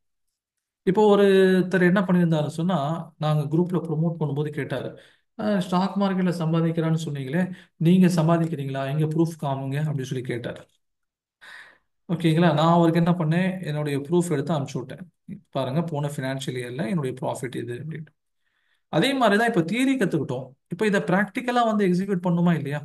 இப்போ நீங்க வந்து சைக்கிள் எப்படி ஓட்டுறது அல்லது எப்படி வந்து ஸ்விம் பண்றதுன்னு புக்கை பார்த்து கத்துக்கிட்டீங்க. ஆனா வந்து அதை வச்சு எனக்கு ஸ்விம் பண்ண தெரியும், எனக்கு சைக்கிள் ஓட்ட தெரியுங்கிறது உங்களால சொல்ல முடியுமா? அப்ப ரியலா நீங்க அதை ஓட்டி பார்க்கணும், ரியலா நீங்க ஸ்விம் பண்ணி பார்க்கணும். அப்பனா தான் எனக்கு ஸ்விம்மிங் தெரியும். இல்லைன்னு சொன்னா எனக்கு வந்து புக்ல நான் படிச்சேன் சார், புக்ல வந்து இப்படி கை ஆட்டணும், இப்படி கால் ஆட்டணும், இந்த மாதிரி பெடல் வந்துச்சுன்னா இந்த மாதிரி ஓட்டணும், ஸ்பீட் பிரேக்கர் வந்து இந்த மாதிரி பண்ணணும்னு சொல்லியிருக்காங்கன்ட்டு தான் நீ படிக்கும். அதனால நம்ம என்ன பண்ணுவோம், நம்முடைய தியரி கிளாஸ் முடிச்சதுக்கு அப்புறம் 10 ப்ராக்டிக்கல் செஷன்ஸ் வச்சிருக்கோம். 10 ப்ராக்டிக்கல் செஷன்ஸ் வச்சிருக்கோம். 10 ப்ராக்டிக்கல் செஷன்ல பாத்தீங்கன்னா ஒரு 5 ப்ராக்டிக்கல் செஷன், அதாவது ஒரு வாரம் மண்டே டு ஃப்ரைடே நான் வந்து உங்களுக்கு ப்ரெசென்ட் பண்ணுவேன் ஸ்டூடெண்ட்ஸ், எப்படி ஸ்டாக்ஸை செலக்ட் பண்றது அப்படின்ட்டு நான் செஞ்சு காப்பேன். அடுத்த 5 நாள் என்ன பண்ணுவாங்க சொன்னா ஸ்டூடெண்ட்ஸே அவங்க செஞ்சு காப்பாங்க. ஒவ்வொரு நாளைக்கும் 4 பேர் 5 பேர் அப்படின்னு சொல்லிட்டு இது வரைக்கும் ஆவரேஜா ஒவ்வொரு பேட்ச்லயும் 40 பேர் அட்டன் பண்ணியிருக்காங்க. இப்போ அந்த 40 பேர் என்ன பண்ணுவாங்க சொன்னா ஒரு 10 பேர் வந்து வரமாட்டாங்க. இட் மீன்ஸ் அவங்களுக்கு மற்ற ஒர்க்ல பிஸியா இருக்கிறனால ஒரு 30 பேர்ல என்ன பண்ணுவாங்கன்னா 4 பேர் 5 பேர் 4 பேர் 5 பேர்னு அவங்க வந்து ஒவ்வொரு நாளும் கிளாஸ் ப்ரெசென்ட் பண்ணிட்டே இருப்பாங்க. அவங்களுக்கு ஒரு கான்ஃபிடன்ஸ் வந்துடும், சரி சாருக்கு முன்னாடியே நம்ம ப்ரெசென்ட் பண்ணிட்டோம், நம்மளாலையும் ஸ்டாக் செலக்ட் பண்ண முடியும்னு சொல்லிட்டு வந்துடும். சரி, இந்த கிட்டத்தட்ட 1 ல இருந்து 1.5 மாசத்துக்குள்ள இந்த பேட்ச் முடிஞ்சது, அதுக்கப்புறம் அவ்வளவுதானே சார் அப்படின்னா, அதுக்கப்புறம் இன்னொரு 1.5 மாசம் நான் உங்களை மானிட்டர் பண்ணும். அதாவது டெமோ ட்ரேடிங் எப்படி பண்றது, கரன்சி இல்லாம ஒரு பேப்பர் கரன்சியை மட்டும் வச்சு எப்படி பண்றதுங்கிறது நான் உங்களுக்கு சொல்லிக் கொடுப்பேன். அப்போ 3 மாசம் கிட்டத்தட்ட எங்களுடைய சர்வீலன்ஸ்ல தான் நீங்க இருப்பீங்க. அதுக்கப்புறம் நான் உங்க கான்டாக்ட்ல தான் இருப்போம். நீங்க தேவைப்பட்டா எங்களை கான்டாக்ட் பண்ணிக்கல, எப்போ நான் கான்டாக்ட் அந்த குரூப் வந்து ஆக்டிவா தான் இருக்கும். அதுக்கப்புறம் உங்களுக்கு தேவைப்படாதுன்னு சொல்லுவோம். ஓகேங்களா? ஒவ்வொரு கிளாஸும் பார்த்தீங்கன்னா ஆவரேஜா 1 ஹவர் நடக்கும். உங்களுக்கு தேவையான நாலேஜ் அப்படிங்கிறது ஒரு பேசிக் லெவல் அண்டர்ஸ்டாண்டிங் இருந்தாலே போதும். ஒரு பேசிக் லெவல் அண்டர்ஸ்டாண்டிங் நமக்கு இருந்தாலே போதும். நம்மளால ஸ்டாக் மார்க்கெட்டுங்கிறது ஈஸியாக கற்றுக்க முடியும். ஒரு இன்ட்ரெஸ்டான ஒரு ஃபீல்டு. ஓகேங்களா? உங்களுக்கு போரிங்கே ஏற்படாது. நீங்க வந்து சார்ட் ப்ரிப்பேர் பண்றீங்க, நீங்க வந்து அதெல்லாம் நீங்க டெக்னிக்கல்ஸ்லாம் போய் பார்க்குறீங்கன்னா உங்களுக்கு உங்க மேல ஒரு கான்ஃபிடன்ஸ் கிரியேட் ஆகும். உங்களுக்கு உங்க மேல என்ன ஆகும்? ஒரு கான்ஃபிடன்ஸ் அப்படிங்கிறது இங்கே கிரியேட் ஆகும். சரிங்களா? இப்போ கான்ஃபிடன்ஸ் கிரியேட் ஆகும்போது ஓகே, நம்மளால பண்ண முடியும் அப்படிங்கிற ஒரு முடிவுக்கு நீங்க என்ன பண்ணுவீங்க, வர ஆரம்பிச்சிடுவீங்க. இ- இதுதான் அந்த மாதிரி சேனல் நான் இதை காமிச்சிட்டு இருக்கேன் ஒரு நடுவில் வந்து. ஓகேங்களா? இப்போ இதெல்லாம் பார்த்தீங்கன்னு சொன்னா ஒரு மார்க்கெட் ரெக்கவர் ஆயிட்டு இருக்கு. ஓகே, ஒரு மார்க்கெட் வந்து ஒரு ரெக்கவரி காமிச்சிட்டு இருக்குங்கிறதுக்கான சில அடையாளங்கள். ஓகே, எந்த இடத்துல இருந்து ஏறும், இப்போ ரெட் கலர் இருந்து ப்ளூ கலர் லைன்லாம் இருக்கு பாத்தீங்களா? இது நம்ம ஸ்டூடெண்ட்ஸ்க்கு வரைஞ்சு நம்ம என்ன பண்ணிட்டு போவோம், உங்களுக்கு வந்து எக்ஸ்பிளைன் பண்ணுவோம். எந்தெந்த மாதிரி வந்து இங்க நீங்க கிராஃப் வரையணும், அந்த எந்தெந்த கிராஃப் உங்களுக்கு என்ன, இங்க பாருங்க இதெல்லாம் பாத்தீங்கன்னு சொன்னா நம்ம கிளாஸ் வரைஞ்ச கிராஃப்ஸ் தான் இதெல்லாம். இப்போ ஒவ்வொரு கிராஃப் வரையும் போது ஓ இப்படிதானா இப்படிதானான்னு உங்களுக்கு ஈஸியா புரிய ஆரம்பிக்கும். உங்களுக்கு ஸ்டாக் மார்க்கெட் கத்துக்கிறது இவ்வளோ சிம்பிளா, இத்தனை நாள் நம்ம வந்து வேஸ்ட் பண்ணிட்டோமா அப்படிங்கிற ஒரு யோசனை உங்களுக்கே வர ஆரம்பிக்கும். ஓகேங்களா? இப்போ இதுதான் நம்ம இன்னைக்கு ஸ்டாக் மார்க்கெட் சம்பந்தமா உங்களுக்கு ஒரு இன்ட்ரோ நம்ம இங்கே கொடுத்துருக்கோம். இன்னும் நிறைய விஷயங்கள் நீங்க கிளாஸ்ல ஜாயின் பண்ணும்போது கத்துக்குவீங்க. கேரண்டா நான் உங்களுக்கு கேரண்டி கொடுப்பேன். ஏன் நிறைய விஷயங்கள் ஸ்டாக் மார்க்கெட் விஷயமா கத்துக்குவீங்க. இது மூலியமா வந்து இந்தியாவில் என்ன நடக்குதுங்கிற ஒரு நாலேஜ் உங்களுக்கு கெயின் ஆக ஆரம்பிக்கும். ஓகே, உங்களுக்கு ஒரு ஆல்டர்னேட்டிவ் இன்கம் வந்து கிரியேட் பண்ணி தரதுக்கு இது ஒரு நல்ல ஒரு ஆப்பர்ச்சுனிட்டி. நீங்க என்ன பண்ணலாம், இது தாராளமாக பயன்படுத்திக்கலாம். முக்கியமா பெண்கள். நான் ஆரம்பத்துல வந்து இந்த ஸ்டாக் மார்க்கெட் கொண்டு வரும்போது என்னுடைய மெயின் டார்கெட் வந்து 2 பேர் இருந்தாங்க. ஒன்று வந்து உலமாக்கல். ஓகேங்களா? ஆலிம்கள். ஏன் அப்படின்னு சொன்னா ஆலிம்களுக்கு வந்து பள்ளிவாசல்கள்ல குறைவான சம்பளம் கிடைக்குது. அதனால அவங்களுக்கு ஒரு இன்னொரு இன்கம் சம்பாதிக்கணுங்கிற ஒரு நிர்பந்தம் ஏற்பட்டிருக்கு. ரெண்டாவது என்ன சொன்னா இஸ்லாமிய பெண்கள். ஓகே, ஏன் இஸ்லாமிய பெண்கள்? ஏன்னா இன்னைக்கு நிறைய பெண்கள் படிக்க ஆரம்பிச்சிட்டாங்க. ஆனா இன்னைக்கு வீட்ல இருந்து வெளியே போய் வேலை செய்யறதுக்கான சூழ்நிலைகள் அவங்களுக்கு இல்லை. குடும்பத்துல அவங்க இருக்கக்கூடிய ரெஸ்பான்சிபிலிட்டி, அவங்க கணவன்கிட்ட இருந்து சில சமயங்களில் அனுமதி கிடைக்காம இருக்கிறது, பாதுகாப்புடைய விஷயங்கள், பரதாவுடைய பேணுதல், குழந்தையினுடைய வளர்ச்சி, இதெல்லாம் வச்சுக்கிட்டு இன்னைக்கு பெண்களால வெளியே போக முடியல. ஆனா அவங்க வீட்ல இருந்து என்ன பண்ண முடியும், உங்களால செய்ய முடியும். ஓகே சார், அப்ப மதி இவங்க 2 பேரை தாண்டி மத்தவங்க இதை செய்யக்கூடாதான்னு கேட்டா அப்படி இல்லை. மெயினா இவங்க 2 பேரை டார்கெட் வச்சு, ஆனா எல்லாரும் என்னால செய்ய முடியும், எல்லாராலையும் என்ன பண்ண முடியும், இதை வந்து பழகிக்கிட்டு செய்ய முடியும். இப்போ நம்ம கிளாஸஸும் பார்த்தீங்கன்னு சொன்னா எல்லாமே ஆன்லைன்ல தான் இருக்கும். அதே மாதிரி வந்து வீடியோவும் ஆஃப் பண்ணிட்டு தான் எல்லாரும் அட்டன் பண்ணுவாங்க. அப்படிங்கிற போது நம்ம கிளாஸே முழுதும் பரதான அடிப்படையில் தான் இருக்கும். ஆல்ரெடி வந்து நான் ஒரு விமென்ஸ் காலேஜில் ஒரு லெக்சர், ஒரு ப்ரெசன்டேஷனும் நான் பண்ணியிருக்கேன் ஸ்டாக் மார்க்கெட் விஷயமா. ஆன்லைனில் தான் பண்ணோம். எல்லாரும் டவுட் ஆன்லைனில் தான் கேட்டாங்க. முழுதும் பரதாவுடைய அடிப்படை இருந்துச்சு. இப்போ நேராக உங்களுடைய காலேஜ்க்கே நேராக போய் வந்து ஒரு 3 நாள் செஷன் நடத்துகிற மாதிரியும் பேசிகிட்டு இருக்கோம். ஓகேங்களா? அப்போ பெண்களுக்கும் நம்ம வீட்டில் பெண்கள் இருக்காங்க, அவங்க படிக்கணும்னு ஆசைப்படுறாங்கன்னா அவங்களுக்கு இது நல்ல ஒரு வாய்ப்பு. ஆலிம்களுக்கும் இது ஒரு நல்ல ஒரு வாய்ப்பு. ஓகே, இப்போ மற்றவங்களுக்கு என்னன்னு சொன்னா மற்றவங்களும் தாராளமாக கற்றுக்கலாம். இது வந்து இவங்க ரொம்ப அடித்தட்டத்தில் இருக்கனால இவங்க நம்ம சொன்னோம். இப்போ நம்ம ஒரு ஒர்க்ல இருக்கோம், ஆல்ரெடி ஒரு எம்ப்ளாய்டா இருக்கோம் அப்படின்னா கூட நமக்கு வந்து இதை பற்றியான ஒரு நல்ல ஒரு அறிமுகம் நமக்கு ஈஸியாக கிடைச்சிடும். இதை பற்றியான நாலேஜ் நம்ம கெயின் பண்ணிட்டு இது வந்து ஜஸ்ட் ஒரு ப்ரோக்ராம் மட்டும் கிடையாது. இப்போ நீங்க பணம் கட்டுறீங்க, கத்துக்கிட்டு போறீங்க அப்படின்ட்டு இது வந்து ஆக்சுவலி ஒரு கம்யூனிட்டி எம்பவர்மெண்ட் ப்ரோக்ராம். ஓகேங்களா? நம்முடைய கம்யூனிட்டியை எம்பவர் பண்றதுக்காக வேண்டி, நம்முடைய தமிழ் பீப்புளை வந்து எம்பவர் பண்றதுக்காக வேண்டி ஒரு ப்ரோக்ராமாக தான் நாங்கள் இதை பார்க்குறோம். அதனால நீங்க ஃபீஸ் கட்டிட்டீங்க, அதுக்கப்புறம் நீங்க படிச்சா படின்னு காலேஜில் விடுற மாதிரி நம்ம இங்கே விட மாட்டோம். எல்லா பேட்ச்லையும் நான் இதை சொல்லுவேன். நீங்க வந்து சில சமயத்தில் அசைன்மெண்ட் வந்து ப்ரெசென்ட் பண்ணலன்னா நான் உங்களுக்கு திரும்ப திரும்ப மெசேஜ் அனுப்பிச்சு விடுவேன். நீங்க காலேஜ் மாதிரி நீங்க வந்து படிச்சா படிங்க, இல்லைன்னா போங்கன்னு நாங்க இங்க விட மாட்டோம்.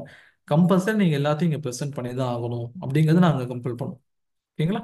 இப்போ அந்த வகையில உங்களுக்கு இந்த விஷயத்துல என்னுடைய நாலேஜ் என்ன இருக்குது, என்னென்ன விஷயங்கள் நாங்கள் கத்துட்டோம், என்ன கத்துட்டோம் எல்லாத்தையும் சேர்த்து நான் உங்களுக்கு சொல்லித் தரோம். ஓகே, அதான் உங்களுக்கு வந்து இது கண்டிப்பாக ஒரு ஹெல்ப்ஃபுல்லான ப்ரோக்ராமாக இருக்கும். இதோட என்னுடைய சைட்லேருந்து நான் ப்ரெசென்ட் பண்ண வேண்டிய விஷயங்கள் முடிஞ்சு. உங்களுக்கு ஏதாவது டவுட் இருந்தால் நீங்கள் கேளுங்க.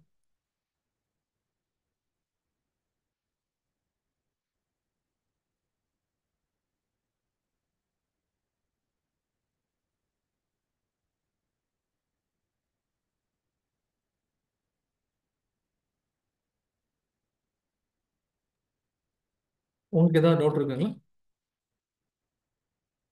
அஸ்ஸலாமு அலைக்கும். இந்த கொஸ்டின் ஆன்சர் செஷன் முன்னாடி ஒரு இன்ஃபர்மேஷன் சொல்லிடுறேன். ஸோ இந்த கோர்ஸ் வந்து நம்ம இந்த பிப்ரவரி மந்த்து வந்து ஸ்டார்ட் பண்ண போகிறோம். ஸோ டேட்டு வந்து நீங்கள் எல்லோரும் இந்த குரூப்பில் இருங்க. இன்றைக்கி நடந்த கிளாஸஸோட ரெக்கார்டிங் வந்து லிங்க் உங்களுக்கு அந்த குரூப்பில் இருந்தால் மட்டும்தான் நம்ம ஷேர் பண்ணுவோம். ஸோ இந்த மந்த் வந்து இந்த கோர்ஸ் வந்து நம்ம ஸ்டார்ட் பண்ண இருக்கோம். ஸோ இதுக்கான ஃபீஸ் வந்து நம்ம முன்னாடிலாம் 10,000 அப்படின்ற மாதிரி நம்ம நிறைய ஸ்டூடெண்ட்ஸ்க்கு பண்ணியிருந்தோம். ஸோ இப்போ வந்து நம்ம என்ன பண்ணலாம் அப்படின்னா ஒரு 5,000 வந்து டிஸ்கவுண்ட் பண்ணி 5,000 அப்படின்ற மாதிரி ஃபீஸ் டிக்ளேர் பண்ணலாம் அப்படின்ற மாதிரி பிளான் பண்ணியிருக்காங்க மேனேஜ்மெண்ட் சைடில். ஸோ இன்னைக்கு அட்டன் பண்ண ஸ்டூடெண்ட்ஸ்க்கு வந்து இன்னும் அடிஷ்னல் பெனிஃபிட்டாக வந்து அந்த 5,000ல இன்னொரு 1,000 வந்து டிஸ்கவுண்ட் பண்ணியிருக்கோம். ஸோ நீங்கள் வந்து இந்த மந்த்துக்கான கோர்ஸ் நீங்கள் ஜாயின் பண்ணோன்னா நீங்கள் ஜஸ்ட் 4,000 பே பண்ணி இந்த கோர்ஸ் நீங்கள் ஜாயின் பண்ணிக்கலாம். ஸோ இதில் வந்து நான் டெய்லி இந்த 1 மந்த்துக்கான கிளாஸஸ் நான் ஏதாவது ஒரு நாள் 2 நாள் அட்டன் பண்ண முடியலன்னா என்ன சார் பண்ணலான்னா நாங்கள் அதுக்கு ஒரு ஆப்ஷன் வச்சுருக்கோம். ரெக்கார்டிங் கிளாஸ் வந்து உங்களுக்கு ஒரு அப்ளிகேஷன் மூலமாக உங்களுக்கு அப்டேட் பண்ணிக்கிட்டே இருப்போம். இன்றைக்கி நடந்த கிளாஸை இன்றைக்கி அந்த ஆப்பில் வந்து நம்ம அப்லோட் பண்ணிடுவோம். நீங்கள் வந்து அது பார்த்துக்கலாம். ஓகேங்களா? ஸோ அதுவும் இல்லாமல் உங்களை வந்து இப்போ இருக்கிற குரூப்பை தாண்டி உங்களை நீங்கள் பே பண்ணதுக்கப்புறம் உங்களை இன்னும் பர்சனல் ஸ்டூடெண்ட்ஸ் குரூப்பில் ஆட் பண்ணுவோம். ஸோ அதில் தான் நம்ம ட்ரெயினர் இருப்பாங்க. ஸோ உங்களுக்கு ஏதாவது டவுட் அப்படின்னா நீங்கள் தாராளமாக சார்கிட்ட கேட்டுக்கலாம். ஸோ இன்னும் இப்போ ஒரு மெசேஜ் அனுப்பியிருக்கேன் பாருங்கள். ஸோ அதில் வந்துட்டு அந்த குரூப் லிங்க் இருக்கும், வாட்ஸ்அப் குரூப் லிங்க். நீங்கள் அதில் ஜாயின் பண்ணிங்கனாலே உங்களுக்கு எல்லா இன்ஃபர்மேஷன் அதுலேயும் ஷேர் பண்ணுவேன். ரெக்கார்டிங் லிங்க் வந்து இந்த ரெக்கார்டிங் இன்னைக்கு நடந்த கிளாஸஸோட ரெக்கார்டிங் லிங்க் வந்து நான் அந்த குரூப்பில் தான் நான் அனுப்புவேன். ஸோ அதனால் இந்த குரூப்பில் வந்து ஜாயின் பண்ணிக்கோங்க. ஸோ இதில் வந்து ஜிபே ஆப்ஷனும் இருக்கும். கிளாஸ் டைமிங் வந்து பார்த்தீங்கன்னா இது கொஞ்சம் வந்து நல்ல இன்ட்ரெஸ்டிங் டாபிக்னால நம்ம என்ன பண்ணியிருக்கிறோம் அப்படின்னா கொஞ்சம் காலையில் ஒரு 7 o'clock வச்சோம் அப்படின்னா கொஞ்சம் ஃப்ரெஷ் மைண்டடோடு அட்டன் பண்ணால் தான் உங்களுக்கு ஈஸியாக புரியும்னு சொல்லி நம்ம மார்னிங் தான் வந்து ஃபிக்ஸ் பண்ணியிருக்காங்க. Morning 7 to 8. ஓகேங்களா? ஸோ ஆல்மோஸ்ட் வந்து ஒரு 7:10க்கு ஸ்டார்ட் பண்ணுவோன்னு வச்சுக்கோங்களேன். அது அப்படியே 1 hour நம்ம வந்து டெய்லி கிளாஸஸாக இருக்கும். ஸோ அது கிளாஸஸ் டைமிங் வந்து நான் திருப்பியும் குரூப்லேயும் நான் அப்டேட் பண்ணுறேன். அதுவும் இல்லாமல் வந்து அது எப்போ எப்போல்லாம் நடக்கும், மண்டே டு ஃப்ரைடே. ஸோ அந்த மாதிரி டைமில் தான் நடக்கும். ஸோ எல்லா டீட்டெயில்ஸும் உங்களுக்கு நான் குரூப்லேயும் இன்ஃபார்ம் பண்ணிடுறேன். ஸோ இந்த ரெக்கார்டிங் வீடியோஸ் வந்து எப்படி சார் ஒரு மாதம் மட்டும்தான் வேலிடு அப்படின்னு கேட்டிங்கன்னா கிடையாது. 2 இயர்ஸ் வேலிடிட்டி உங்களுக்கு கொடுத்துருவோம். ஏன்னா நம்ம ஒன்று படிப்போம். அதுக்கப்புறம் ஒரு 20 நாள் முடிஞ்சதுக்கப்புறம் திருப்பி 2வது நாள் நடந்த வீடியோ ஒரு வாட்டி பார்க்கணும் அப்படின்னா அது வந்து நீங்கள் எப்போ வேணால் 24/7 எப்போ வேணால் நீங்கள் பார்த்துக்கலாம். அது 2 இயர்ஸ் வேலிடிட்டி நம்ம ப்ரொவைட் பண்ணிடுறோம். ஸோ சார் சொன்ன மாதிரி வந்துட்டு நீங்கள் ஒரு மாதமே போதும் அப்படின்ற மாதிரி தான் எல்லாத்துக்கும் இருக்கும். ஏன்னா அந்த அளவுக்கு வந்து இன்ஃபர்மேஷனை நீங்களே கேதர் பண்ணிடுவீங்க. பட் இருந்தாலும் சைப்பா மூலமாக வந்திருக்க எந்த ஸ்டூடெண்ட்ஸ்க்கும் வந்துட்டு அந்த ட்ரைனிங்கோடு முடியாமல் அதுக்கடுத்தும் வந்துட்டு நம்ம வந்து ஏதாவது டவுட்னா நீங்கள் வந்து சப்போர்ட் பண்ணுங்க அப்படின்னு நம்ம ட்ரைனரும் சொல்லியிருந்தோம். அவரும் அது ஓகே அப்படின்னு சொல்லியிருந்தாங்க. இது வரைக்கும் வந்துட்டு முன்னாடி நடந்த ஃபர்ஸ்ட் பேட்சில் குரூப் கூட இன்னுமே ஆக்டிவாகவே இருக்குது. நம்ம சார் அல்ஹம்துலில்லா உமர் சார் வந்து அதுக்கு வந்து ரெஸ்பான்ஸ் கொடுத்துட்டு தான் இருக்காங்க. ஸோ யாராவது ஜிபே மூலமாக பே பண்ணுறதா இருந்தாலும் நான் அந்த பேமெண்ட் டீட்டெயில்ஸில் கொடுத்துருக்கேன். நீங்கள் பே பண்ணிவிட்டு அமைதியாக இருந்துட வேண்டாம். பேமெண்ட் ஸ்க்ரீன்ஷாட் எனக்கு அனுப்புங்க. அனுப்புனதுக்கப்புறம் உங்களுக்குன்னு ஒரு தனி வாட்ஸ்அப் குரூப் வந்து க்ரியேட் பண்ணி கொடுத்துருவோம். ஓகேங்களா? அதில் உங்களை ஜாயின் பண்ணிக்கலாம். அதுக்கடுத்து உங்களுக்குன்னு தனியாக ஒரு மொபைல் அப்ளிகேஷனும் நாங்கள் வந்து இன்ஸ்டால் பண்ணி கொடுத்துருவோம். அந்த அப்ளிகேஷன் எதுக்காக சார் அப்படின்னு கேட்டிங்கன்னா இந்த ரெக்கார்டிங் வீடியோஸில் அதில் தான் நாங்கள் அப்லோட் பண்ணுவோம். ஓகேங்களா?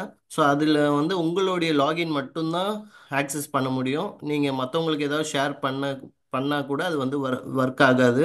உங்களுக்கான லாகின் உங்களுக்கு மட்டும்தான் ஒர்க் அவுட் ஆகும். இதில் வந்து சார் ஆண்ட்ராய்டு மொபைல் வச்சுருக்கேன், நான் ஐஃபோன் வச்சுருக்கேனாலும் 2 ஃபோனுக்கும் வேறு வேறு லிங்க் நான் ஷேர் பண்ணுவேன். ஸோ அப்போ தான் வந்து அந்த மொபைல் அப்ளிகேஷன் வந்து சப்போர்ட் ஆகும்.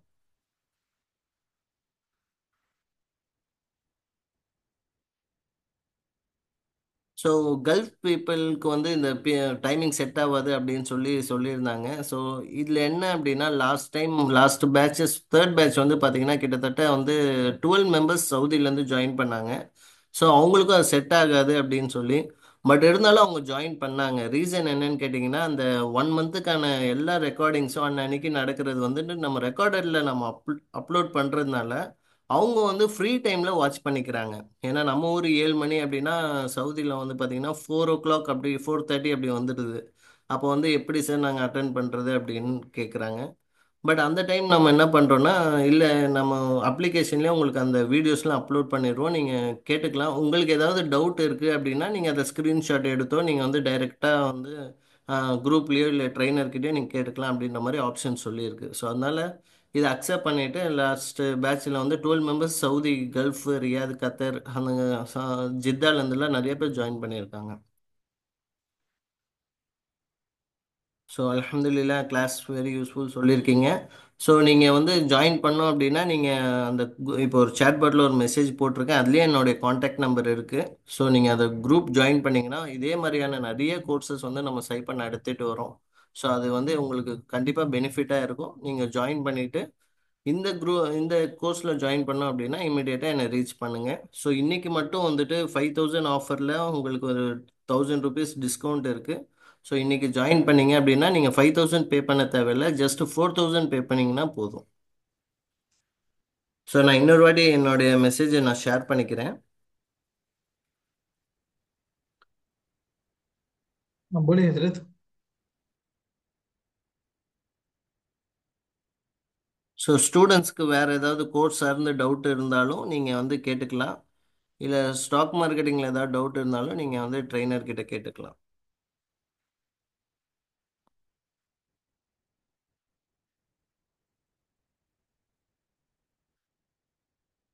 இப்போ பிப்ரவரி எப்படியும் வந்து இந்த செகண்ட் வீக் இன்னொரு ஓரியன்டேஷன் பே பண்ணவங்களுக்கு வைப்போம்.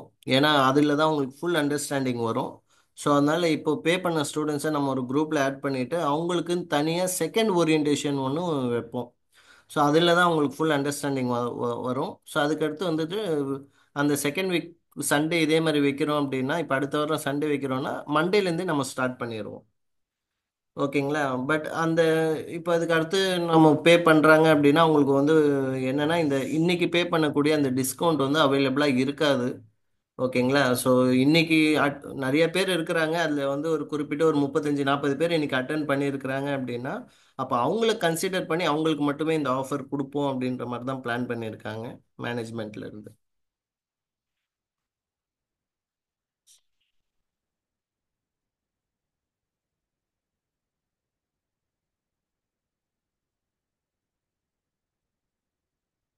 ஸோ சைப்பா பற்றி சொல்லணும் அப்படின்னா நம்ம சைப்பா ட்ரீ வந்து 2016 நம்ம ஸ்டார்ட் பண்ணோம். நம்ம வந்து சைப்பா ட்ரீ எம்பவரிங் தி பீப்புள் அப்படின்ற ஸ்லோகனில் தான் நம்ம ஸ்டார்ட் பண்ணோம். ஸோ நிறைய பேருக்கு வந்துட்டு ஃபஸ்ட்டு நம்ம ஸ்டூடெண்ட்ஸ் கிட்ட இருந்து ஆரம்பித்தோம்.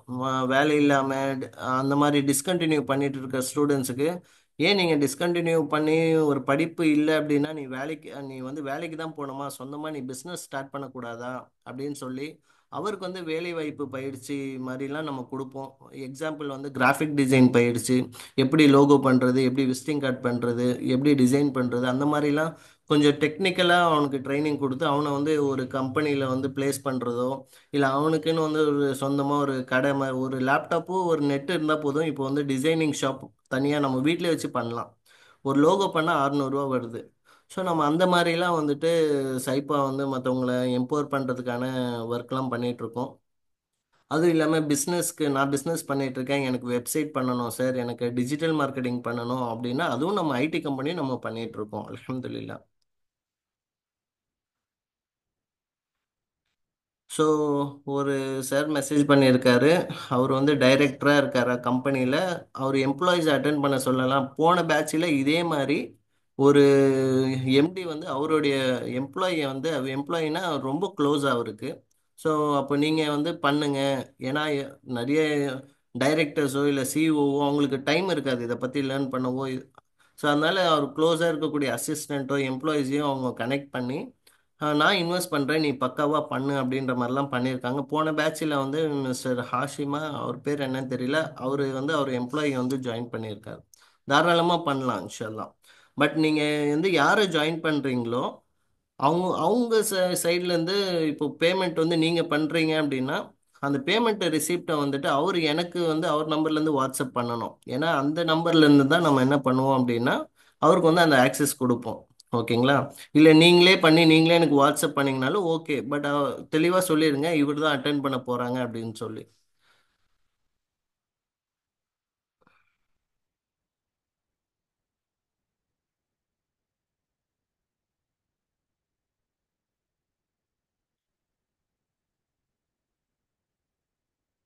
ஸோ இன்னும் ஸ்டூடெண்ட்ஸ்க்கு வேறு ஏதாவது டவுட் இருக்குது அப்படின்னா நீங்கள் அப்படியே அடுத்த வாரம் வரைக்கும் வெயிட் பண்ணுங்கள். நம்ம இன்னொரு ஓரியன்டேஷன் வரைக்கும் நம்ம நடத்துவோம்.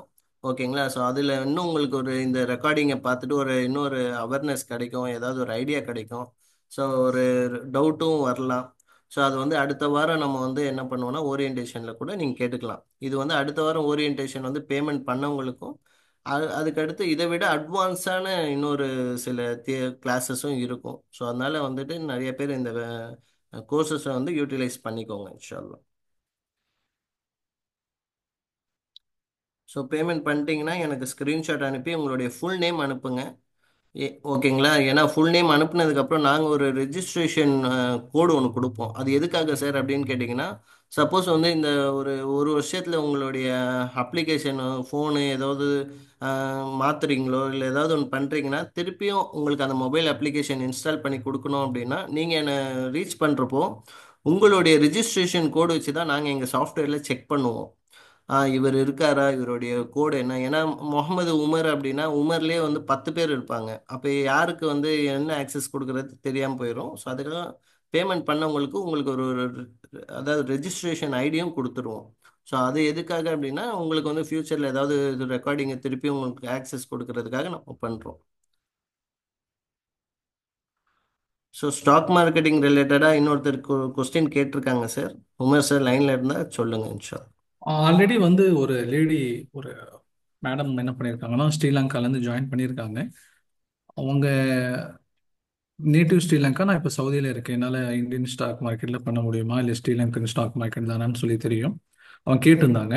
இப்போ அவங்களுக்கு நம்ம சொல்லிக் கொடுக்குறது என்னன்னு சொன்னால், இப்போ நீங்கள் ஒரு எம்பிபிஎஸ் படிக்கிறீங்க, ஓகேங்களா, டாக்டர் ஆகிட்டீங்கன்னா எல்லா இடத்துலையும் உங்களால் என்ன பண்ண முடியும், ட்ரீட்மெண்ட் கொடுக்க முடியும். பட் நீங்கள் கொஞ்சம் என்ன ஆகிக்கணும்னு சொன்னால் கொஞ்சம் சேஞ்ச் அடாப்ட் ஆகிற மாதிரி இருக்கும். இப்போ எதுக்காகனா, இப்போ தமிழ்நாட்டில் இருக்கக்கூடிய டாக்டர்ஸும் ஸ்ரீலங்காவில் இருக்க டாக்டர்ஸும் ஒன்று தான். ஆனால் அவங்க வந்து அந்த ஊரில் இருக்கக்கூடிய கிளைமேட், அவங்களுடைய ஃபுட் கண்டிஷன், அவங்களுடைய ஃபுட் ஹேபிட்ஸ்க்கு ஏற்ற மாதிரி கொஞ்சம் அடாப்ட் ஆகிக்குவாங்களே. அந்த மாதிரி தான் நம்மளுடைய பேசிக்ஸ் எல்லாமே ஒன்று தான். இன்னும் நீங்கள் அந்த ஸ்ரீலங்காவுடைய ஸ்டாக் மார்க்கெட்டுக்கு ஏற்ற மாதிரி அடாப்ட் ஆகிக்கணும், அவ்வளோதான் விஷயம். சரிங்களா? இப்போ ஸ்ரீலங்காவில் வந்து பார்த்தீங்கன்னா அங்கே ஷரியா போர்டே இருக்குது. முர்ஷித் மௌலவின்னு சொல்லி இருக்காங்க. அவங்க வந்து ஸ்ரீலங்கன் கவர்மெண்ட்டுடைய சம்திங் ஃபினான்ஷியல் போர்டில் ஒரு மெம்பராக இருக்காங்க. அப்போ அங்கே ஆல்ரெடி ஷரியாவுடைய விஷயத்துலையும் ரொம்ப கிளியரான ஒரு கைடன்ஸுங்கிறது இருக்குது. பேசிக்ஸாக நீங்கள் கற்றுக்கிட்டீங்கன்னா ஜஸ்ட் நீங்கள் ஸ்ரீலங்கன் மார்க்கெட்டுக்கு ஏற்ற மாதிரி மாடிஃபை பண்ணிக்கிட்டா போதும், வேறு எதுவுமே கிடையாது. ஸ்ரீலங்கன் அதாவது ஸ்ரீலங்கன் ஒரு சிட்டிசனால இந்தியன் மார்க்கெட்டில் டைரெக்டாக வந்து இன்வெஸ்ட் பண்ண முடியாது. நிஃப்டி இண்டெக்ஸஸ் மூலியமாக தான் பண்ண முடியும். அது எப்படிங்கிறத நீங்கள் கிளாஸில் அட்டன் பண்ணும்போது நம்ம சொல்லலாம். ஆனால் டைரெக்டாக உங்களால் இந்தியன் மார்க்கெட்டில் இன்வெஸ்ட் பண்ண முடியாது. ஹவு மெனி டேஸ்னால் அதான் நம்ம சொன்னோம், கிட்டத்தட்ட ஒரு 16 17 கிளாஸ் தியரி கிளாஸ் இருக்கும். ஒரு 10 கிளாஸ் அப்படிங்கிறது உங்களுக்கு ப்ராக்டிக்கல் செஷன்ஸ் இருக்கும். நடுவில் சாட்டர்டே சண்டேலாம் சேர்த்தீங்கன்னா ஒரு கிட்டத்தட்ட 1.5 மாதம் உங்களுக்கு கோர்சஸ் வரும். 1லேருந்து 1.5 மாதம் வரைக்கும் உங்களுக்கு கோர்சஸ் கண்டினியூ ஆகும். வைசால் மா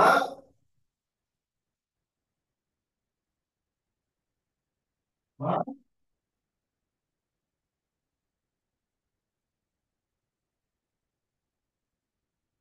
சரி, ஓகே, தேங்க்யூ. இந்த சண்டே உடைய டேட்டை நீங்கள் வந்து ஒரு யூஸ்ஃபுல்லாக நீங்கள் வந்து ஃப்யூச்சரை பில்ட் பண்ணுறதுக்காக யூஸ் பண்ணதுக்கு அல்ஹம்துலில்லாஹ். இன்கேஸ் நீங்கள் கோர்ஸை ஜாயின் பண்ணால் நம்ம கண்டினியூவாக நம்மளுடைய ஜேர்னியை கொண்டு போகலாம்.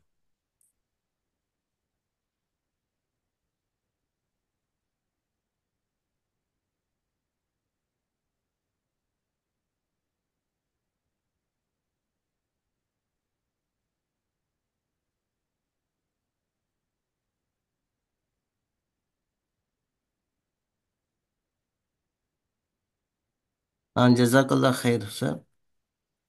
ஸோ ஒருத்தர் வந்து ஃபீட்பேக் கொடுத்துருக்காங்க, தேங்க்யூ ஸோ மச்.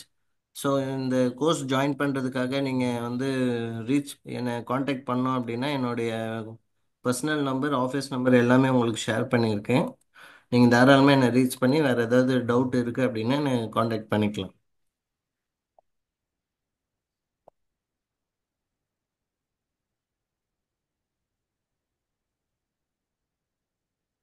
ஸோ சில பேர் பேமெண்ட் பண்ணியிருக்கீங்க. நீங்கள் பேமெண்ட் பண்ணிவிட்டு நீங்கள் பண்ண பேமெண்ட் ஸ்க்ரீன்ஷாட்டை எனக்கு ஷேர் பண்ணுங்கள் இன்ஷா அல்லாஹ்.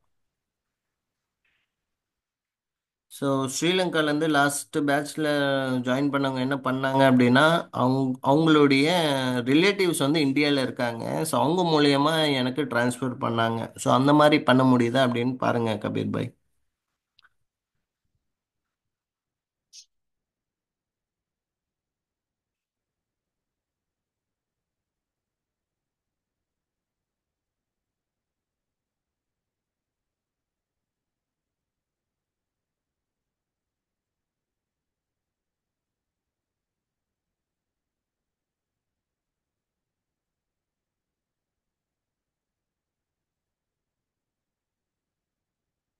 ஸோ இதில் அல்ஹம்துலில்லாஹ் 1 மந்த்தே வந்து போதுமான டைம். ஏன்னா 2 வீக்ஸ் வந்து ஃபுல்லாக தியரியும், அடுத்து 2 வீக்ஸ் ஃபுல்லாக ப்ராக்டிக்கலாக நம்ம வந்து கொண்டு போயிட்டுருக்கோம்.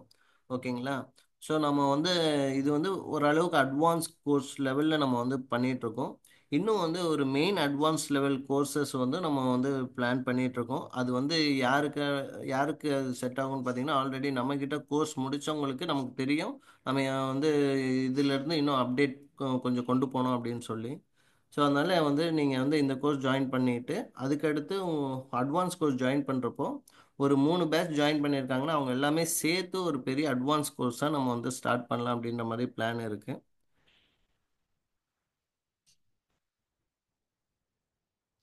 ஸோ ப்ரீவியஸ் ஸ்ரீலங்கா ஸ்டூடெண்ட் வந்து காண்டாக்ட் நம்பர் நீங்கள் எனக்கு மெசேஜ் பண்ணுங்கிறத நான் அவருக்கு ஷேர் பண்ணுறேன் நான் இன்ஷா அல்லாஹ். நீங்கள் வந்து இது பற்றி கூகுள் ரிவ்யூஸ் உங்களுக்கு தெரியணும் அப்படின்னாலும் நீங்கள் சைபாட்ரி கூகுள் ரிவ்யூஸை நீங்கள் பார்த்துக்கலாம். ஸோ நம்மக்கிட்ட வந்து ஸ்டாக் மார்க்கெட் படித்த எல்லாருமே வந்துட்டு அதில் ரிவ்யூஸ் கொடுத்துருக்காங்க.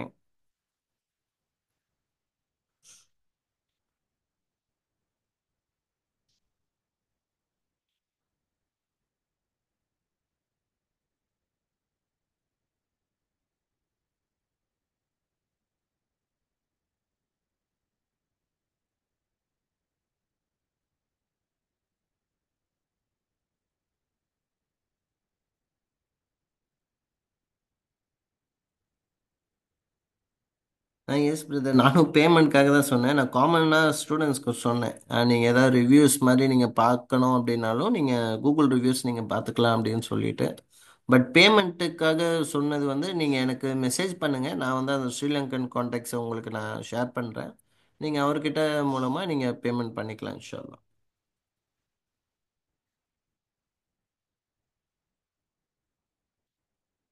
ஸோ ஸ்டூடெண்ட்ஸ் இன்னைக்கு பே பண்ணுற மாதிரி இருந்தீங்க அப்படின்னா நீங்கள் வந்து வெறும் 4000 பே பண்ணால் போதும். ஓகேங்களா? யாரும் மாற்றி 5000 பண்ணிட வேண்டாம். ஸோ நம்ம அது கிளியராகவே சொல்லியிருக்கோம். இன்றைக்கி மட்டும்தான் உங்களுக்கு வந்து அந்த 1000 ருபீஸ் ஆஃபர் அப்படின்னு சொல்லி. அதனால் நீங்கள் 4000 பே பண்ணிவிட்டு எனக்கு இன்ஃபார்ம் பண்ணுங்கள் இன்ஷா அல்லாஹ்.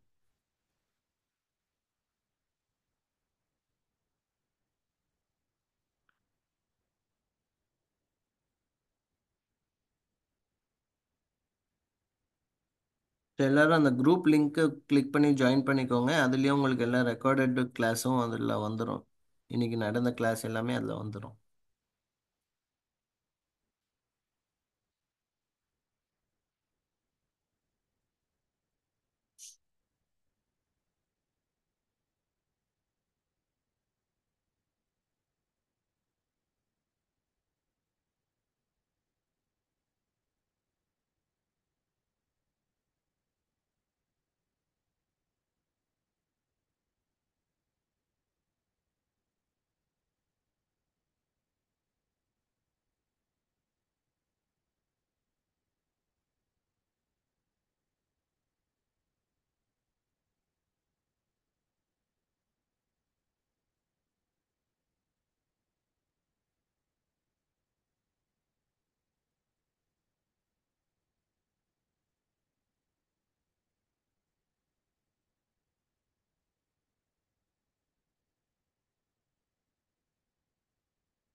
எல்லாரும் குரூப்பில் வந்து ரெக்வஸ்ட் கொடுத்துருக்கீங்க, நான் எல்லாத்துக்கும் அக்செப்ட் பண்ணிட்டு இருக்கேன். உங்களுக்கும் பர்சனல் மெசேஜ் வந்திருக்கும் அந்த குரூப் லிங்க் ஜாயின் பண்ணுறதுக்கு சொல்லி.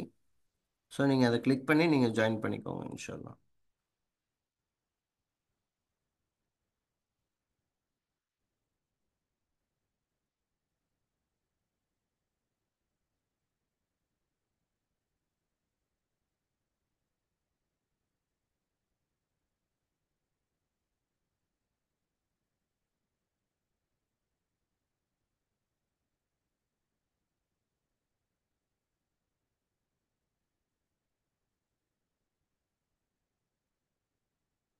ஸோ குரூப்பில் 500+ மெம்பர்ஸ் இருக்காங்க. ஸோ அதனால வந்து நம்ம இந்த பேட்ச் ஸ்டார்ட் பண்ணுறதா இருந்தாலும் நம்ம வந்து வெறும் லிமிட்டட் சீட் தான் நம்ம வச்சுருக்கோம். ஏன்னா எல்லாத்துக்கும் வந்து நம்ம கற்றுக் கொடுக்கணும் அப்படின்றதுக்காக. ஸோ அதனால நீங்கள் வந்துட்டு ஜாயின் பண்ணுறதா இருந்தால் இமீடியட்டாக ஜாயின் பண்ணி எனக்கு இன்ஃபார்ம் பண்ணுங்கள் இன்ஷால்லா.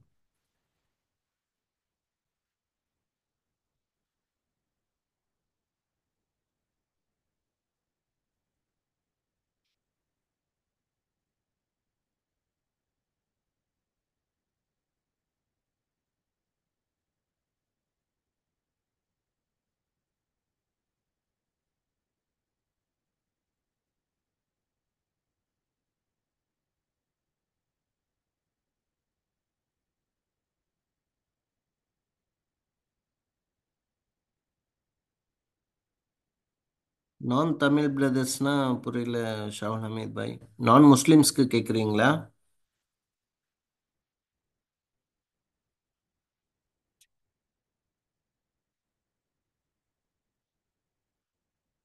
இல்லை, இது அப்படிலாம் இல்லை ப்ரோ. இது வந்து எக்ஸ்க்ளூசிவ் ஃபார் முஸ்லிம்ஸ் தான். ஏன்னா இஸ்லாமிக் ஷரியா வந்து அவங்களுக்கு தான் அண்டர்ஸ்டாண்ட் ஆகும். ஆனால் வந்து லாஸ்ட் பேட்சில் வந்து ராஜேஷ் அப்படின்னு சொல்லி ஒருத்தர் ஜாயின் பண்ணார். நம்ம அவர்கிட்ட எக்ஸ்பிளைன் பண்ணிட்டோம் இது வந்து வெறும் முஸ்லீம்ஸ்க்கு மட்டும்தான் அப்படின்ட்டு. பரவாயில்ல சார், எனக்கு வந்து அந்த முஸ்லீம்ஸோட எத்திக்ஸ் எனக்கு நல்லாவே தெரியும், நான் அதனால தான் இது ஜாயின் பண்ணோம் அப்படின்னு சொல்லி பண்ணார். நான் முஸ்லீம்ஸ்க்கும் நம்ம வந்து அவங்களுக்கு ஃபஸ்ட்டு கிளியராக எக்ஸ்பிளைன் பண்ணிடுவோம். ஏன்னா இதில் வந்து ஹராம் டாபிக் எதுவுமே வராது அப்படின்னு சொல்லி அவங்களும் அது விருப்பப்படுறாங்க. ஓகே, எங்களுக்கு இப்படி தான் வேணும் அப்படின்ட்டு. அதனால நம்ம ஜாயின் பண்ணிக்கலாம் நான் முஸ்லீம்ஸாக இருந்தாலுமே.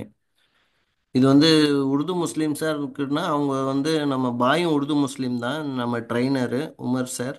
பட் இருந்தாலும் அவர் வந்து தமிழ் பீப்புள்ஸ் நிறைய பேர் ஜாயின் பண்ணுறதுனால தமிழ்லேயே தான் அவர் எடுப்பார். அப்போ உருது முஸ்லீம்ஸ்க்கு வந்துட்டு அந்த தமிழ் புரியுது அப்படின்னா அவங்க ஜாயின் பண்ணிக்கலாம்.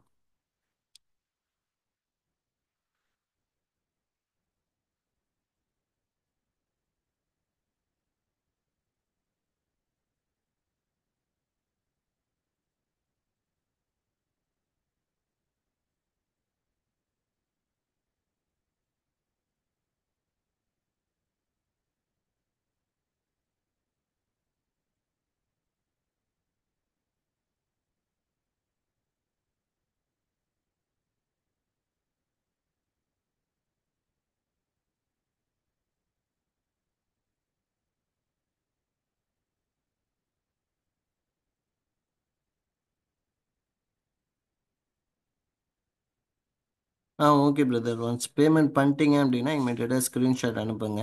உங்களுக்கான ஒரு அப்ளிகேஷன் வந்து நான் லிங்க் கொடுத்துருவேன், நீங்கள் அதில் வந்து டவுன்லோட் பண்ணிக்கோங்க. அந்த அப்ளிகேஷன் எப்படி யூஸ் பண்ணோன்றதும் நம்ம கைட்லைன்ஸ் உங்களுக்கு அனுப்பிடுவோம் இன்ஷா அல்லாஹ்.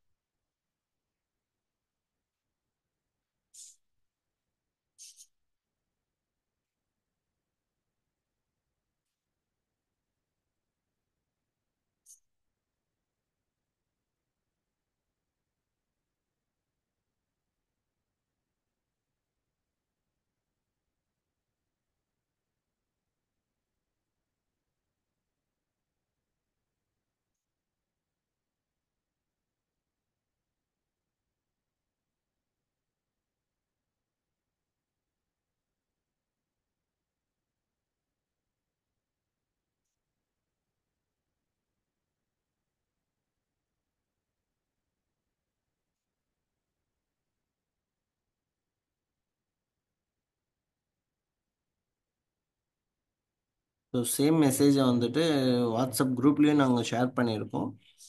ஸோ ஜூம் மூலமாக வந்து குரூப் லிங்க் ஜாயின் பண்ண முடியல சார், பே பண்ண முடியல அப்படின்னு சொல்லியிருந்தீங்கன்னா நான் வாட்ஸ்அப்லேயே இப்போ அனுப்பியிருக்கிறேன். ஸோ செக் பண்ணிக்கோங்க.